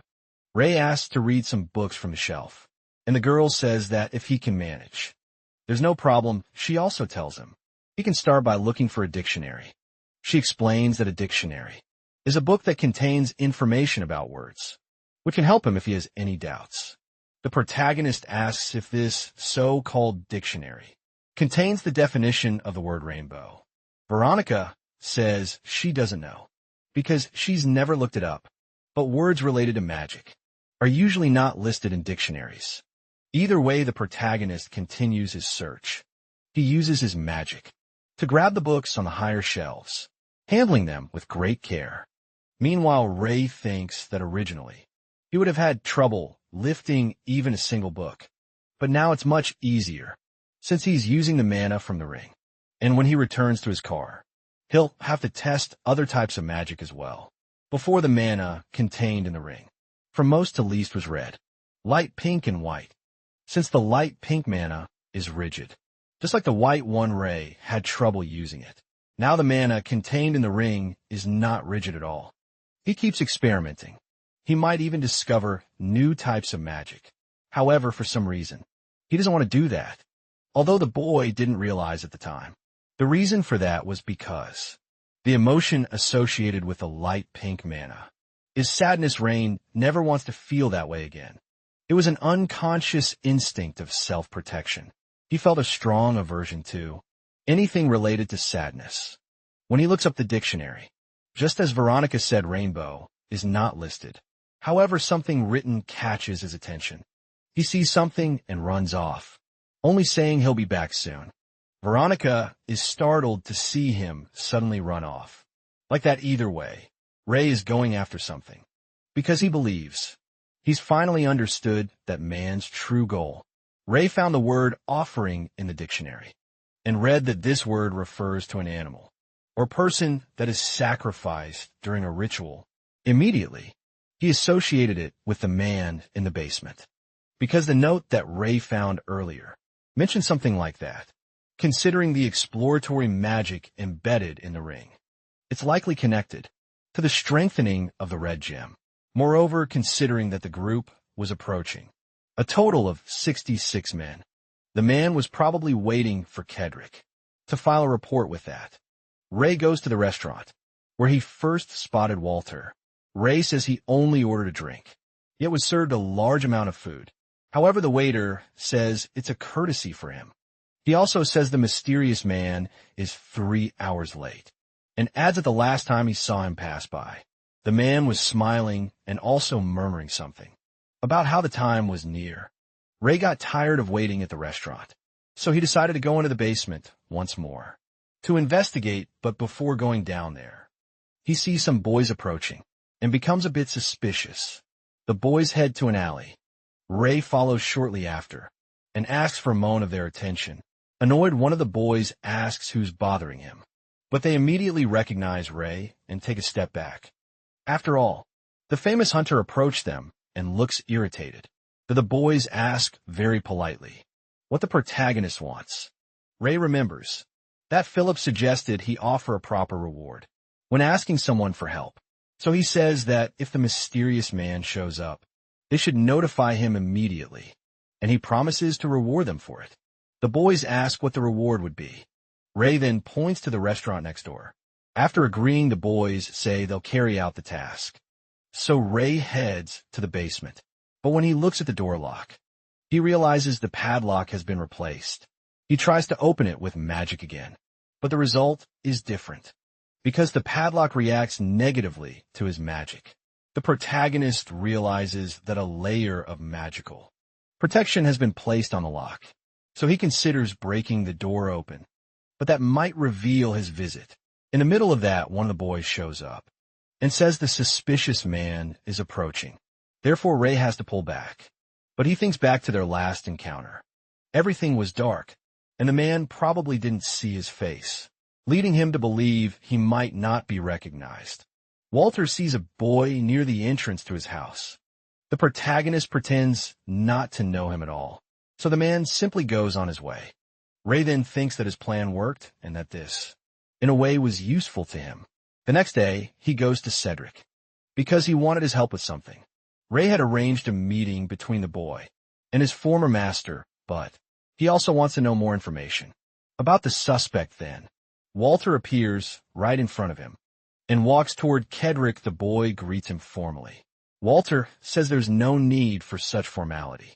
Kedrick says he wishes to report on the number of his followers. But before that, Walter asks who the person accompanying him is. Kedrick says that this is his vice leader, and thought it best to introduce him to his teacher.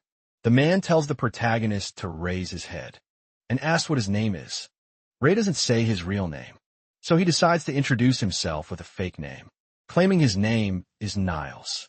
As soon as the protagonist introduces himself, the man tells him to work hard.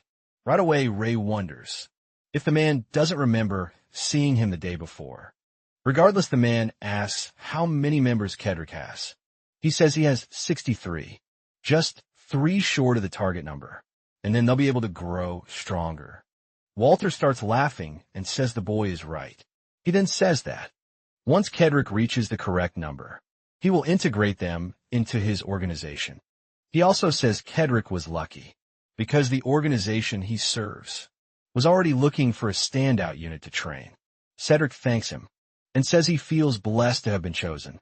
For his part, Ray knows that's a lie, because there's no way a man wearing such poor quality clothes is an executive of any organization. Next, he asks for permission to ask a question, and it's granted.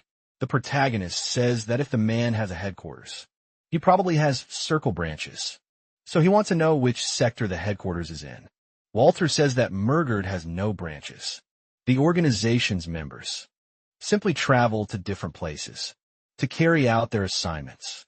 That part the protagonist believes, because he sees the truth in Walter's mana. The man says the headquarters is in Sector 43, and all operations are planned there. The protagonist knows that's a lie, as he can see his mana trembling. Ray decides to ask one more question. He asks what the leader of the organization is like. The man becomes uneasy with the question, because the mere mention of a leader makes him nervous. He keeps repeating the question. Just thinking about the leader fills him with a mix of emotions. After that, the man says the boss is an incredible person, and even begins to cry while praising him.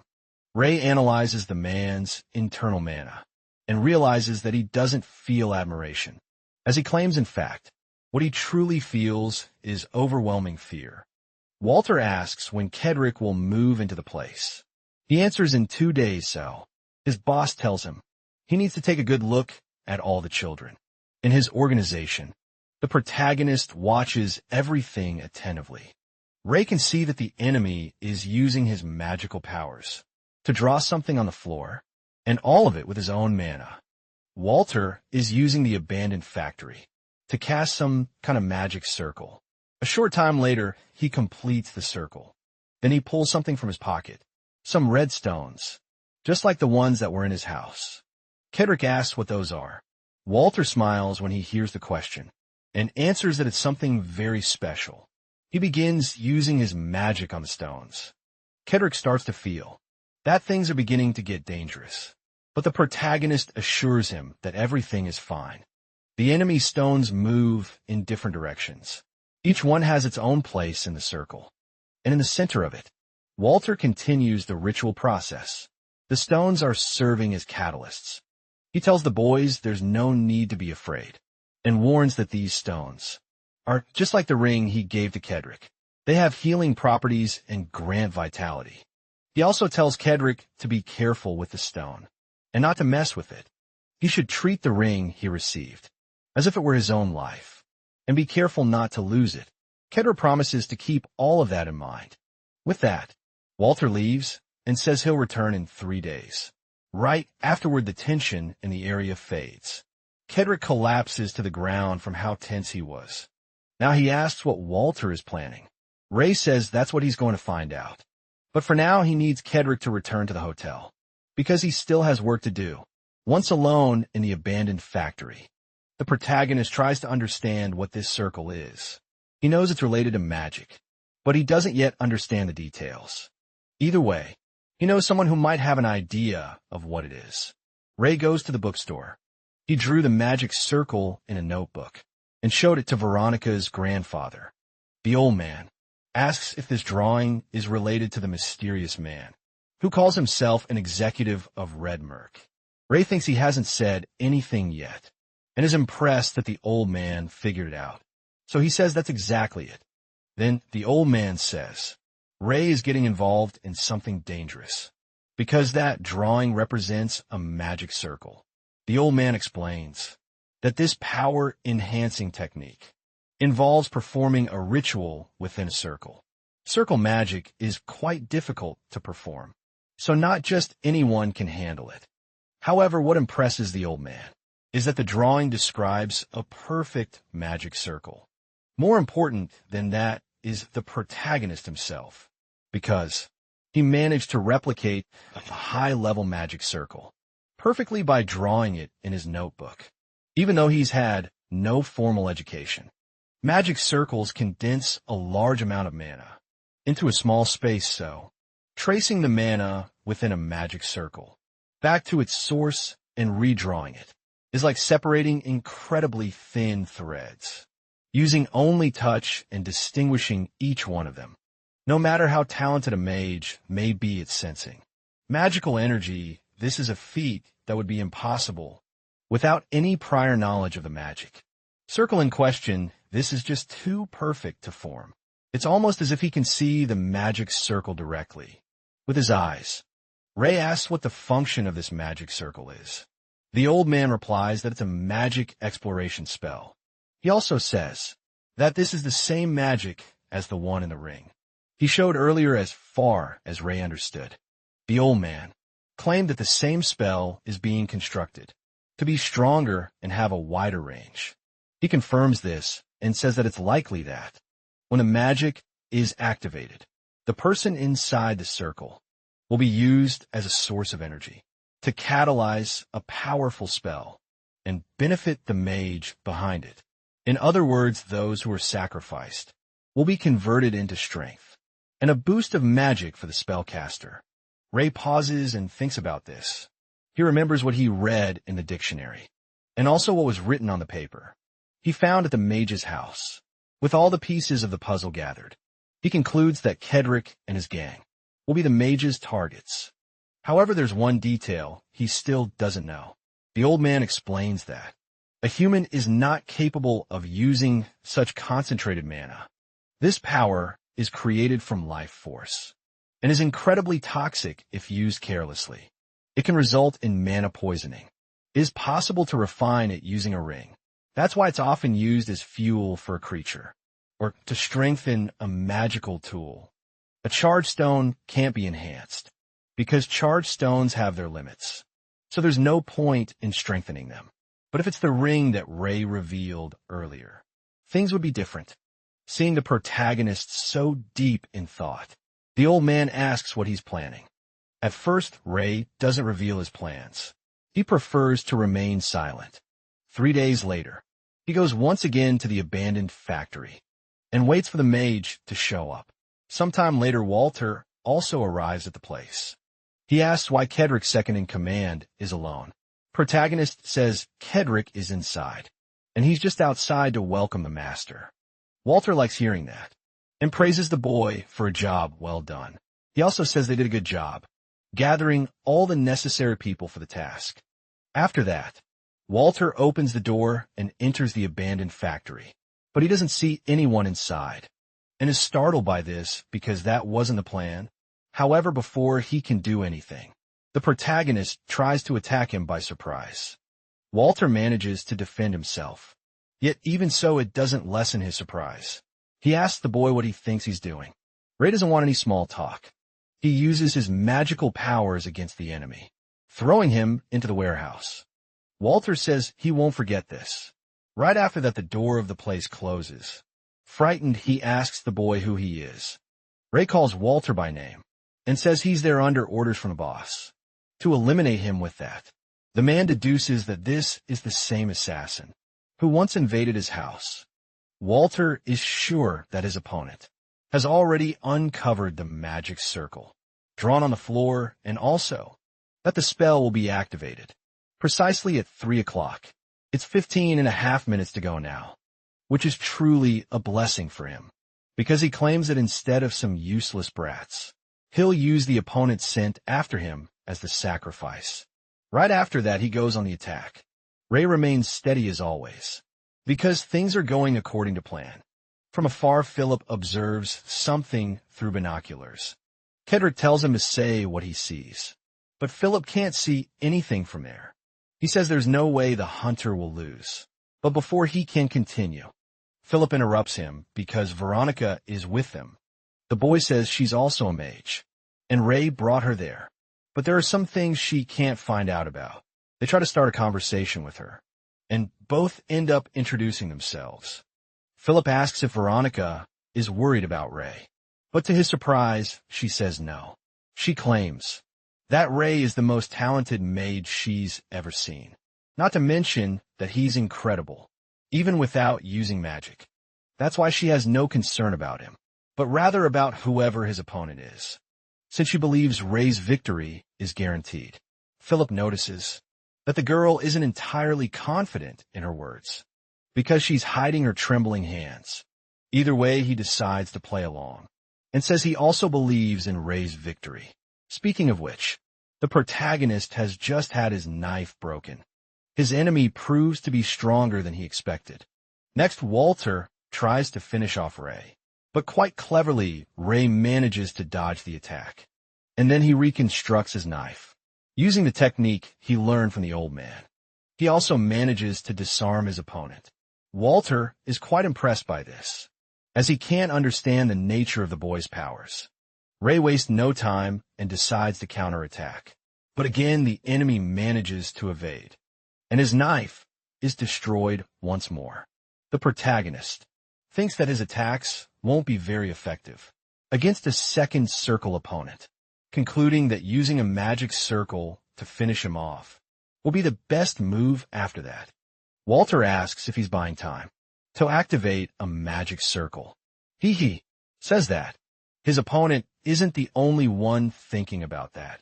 With that, he believes he has foiled his opponent's plans, claiming he would never let him defeat him when attacked by a fire serpent. The protagonist tries to back away, but the enemy says there's no escaping, because the serpent only stops once it devours its prey. Even so, Ray runs the best he can and uses his speed to dodge the enemy. He knows he can't dodge forever. Therefore, he needs to find a way to end this. He knows the enemy's movements are limited because he has to control his flames. With that in mind, Ray decides to try something different. He then tries to trick the serpent into missing him and hitting the enemy instead. Seeing this, Walter asks if he really thought such a petty trick would work. Ray knows exactly who he's up against, a second circle magic opponent. For that very reason, he asks Veronica for help. Before the fight, the protagonist conjures a magic circle to deflect the enemy with that. He fights fire with water, because that's what the girl taught him to do. The fire serpent can't stay upright with so much water. Walter is shocked to witness such power, because he didn't believe he was facing such a strong opponent. For his part, Ray wants to finish this quickly, so he uses his water against the enemy, putting an end to his flames for good. After that, the fight between them ends. Walter is left soaking wet from the involuntary bath. Ray, in turn, looks at his watch, realizing there are only 3 minutes left until the scheduled time. But Walter stands up and says he has to go, because he needs to return to the boss. The protagonist tries to stop him from leaving. He says that if Walter walks through that door, he'll destroy the ring he gave to Kedrick. But Walter says nothing matters anymore, because what executives receive is different from the regular supply. Ray thinks he needs to buy time, and he can't let him leave yet. So he asks if Walter thinks the blood red stones given to executives can't be destroyed. Bloodstones can crack when a specific combination of elements is inserted into them. Their outer surface becomes incredibly fragile. The information he leaks includes clever lies. They can then be destroyed. Irritated by the provocation, Walter says he's going to finish off the protagonist, but Ray says he's welcome to try. Then Ray throws the ring, sending it far away from the door. Desperate, Walter runs after the magical item, because he doesn't want to let such a precious object get away. He gets very close to grabbing the ring, but before he can reach it, the item slips from his hands. Ray, from a distance, had thrown a rock that hit the object, delaying the enemy even further. Walter becomes extremely irritated by this. Even so, Ray walks out the door and leaves him inside. The enemy runs toward the door, because he wants to go after the protagonist. However, the spell backfires. He ends up falling into his own trap. Walter doesn't understand how that happened, as he believed he still had a few minutes before the circle was activated. But all of this was part of the protagonist's plan. Previously, Veronica had warned him that 5 minutes was the maximum limit and told him to accelerate the activation time of the magic circle. So that's exactly what the protagonist did. He changed the activation time of the circle, triggering it earlier than Walter expected. Sometime later, Ray decides to go inside to check the situation. Inside the circle, he finds only the enemy's clothes and ring. Upon picking up the fallen ring, Ray realizes that the magical power of the item is much more intense than before. Back with the kids, they're worried, because it's been a while since Ray has shown any sign of life. However, Veronica senses a different mana approaching and says, "It feels like a berserk, it's that intense." Kedrick asks what that means. Philip says they can find out later. They follow Veronica, but everyone is shocked. To see who is arriving, Ray appears, covered in flames. Veronica says that this must be mana poisoning, which can be very dangerous. Kedrick decides to act in the midst of this. He says that if it really is dangerous, they need to protect themselves. Right after he tries to attack Ray, but with just one strike from the protagonist, he's thrown far away, seeing his friend in trouble. Philip tries to reason with Ray and attempts to bring him back to his senses, but it doesn't work because Ray is about to shoot fire at them. Kids are only saved because Veronica uses her powers to conjure a magical shield. After this, she says there are only 2 ways to stop Ray. They either need to force Ray to put out the flames himself, or put them out on their own. Philip says he'll call a water truck and asks her to hold on for 5 minutes. Meanwhile, Ray charges a huge fireball and launches it at them. The kids are desperate from the attack, but once again Veronica protects them. However, she knows she won't be able to hold on much longer. Still, she's okay with that, because she thinks that if it's for Ray's sake, she's willing to sacrifice herself. A flashback reveals what happened in the warehouse. As soon as Ray picked up the ring, he realized the extraordinary amount of mana inside the item. He knew the risks involved in trying to use a ring. Like that, Ray saw something that caught his attention. Amid the flames, there was a crying boy, saying he didn't want to be burned. And in the middle of the chaos, he begged for help. The protagonist realized that these were Walter's memories from when he was a child, and ended up being consumed by the flames. That didn't kill him, but made him stronger. Once he was reborn, the boy longed for revenge. Walter's memories begin to blend with Ray's. Everything the protagonist has been through surfaces at this moment, and he remembers his original goal, which was also about revenge. Like a demon, the flame started whispering in his ear, trying to convince him to join it. Back to the present, consumed by the power of the flame, the protagonist attacks his friends without even realizing it, because he's not in his right mind. Veronica, on her part, is about to perish until she stops defending herself and surrenders to fate in that instant. Even in his confusion, the protagonist sees something. The girl begins to emit white mana. Ray looks at it and finds it beautiful. He even tries to reach for the mana. After that, he regains consciousness and stands before Veronica once more. 3 days pass, and they're at Philip's hotel. Veronica was taken to the infirmary and is being cared for by Ray. She asks for water, and the protagonist brings it. Veronica was bedridden for 2 days due to the use of atmospheric mana.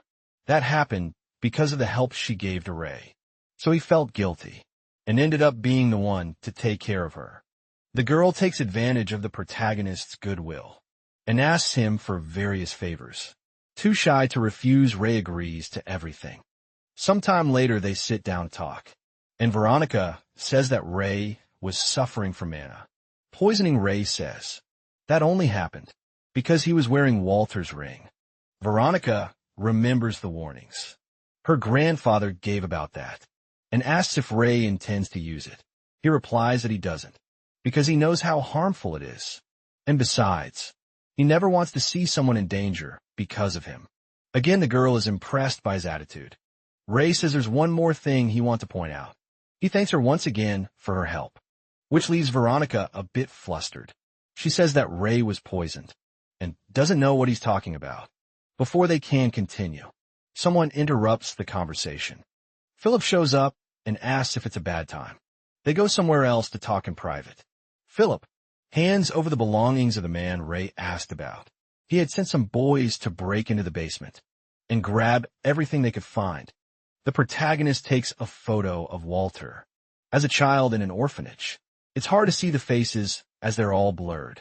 Philip says they also found a notebook of the man's and believes it contains important information. Ray flips through it and notices it contains some orders from Redmerk to Walter, which were actually carried out. One page of the notebook catches his attention. There was an order to investigate some gems of different colors and in different places as well. But both investigations failed. Ray realizes they have a theory that the rainbow was split into 7 fragments, and these orders are to find gems associated with specific colors.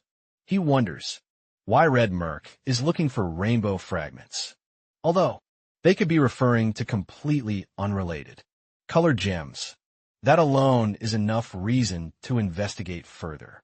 Seeing Ray deep in thought, Philip assumes he got attached to someone and asks if he's still planning to leave the sector. Soon, as he previously said, either way he hands over the payment for everything Ray has done so far and even added a bit more for helping him reconcile with Kedrick. Philip says that as long as Ray is in the sector, I'll make sure his payments are delivered daily by the delivery department, and the agreement can be adjusted whenever Ray wants. The boy just asks Ray to let him know when he's decided the date of his departure, so he can say goodbye properly, since once Ray leaves, he'll probably never see him again. In return, the protagonist reaches out his hand to Philip and says that when he leaves, Philip can come with him if he wants. The boy is stunned by the invitation and panics upon hearing that from Ray. Our video ends here. If you enjoyed it, please like and subscribe to the channel. Until next time, bye-bye.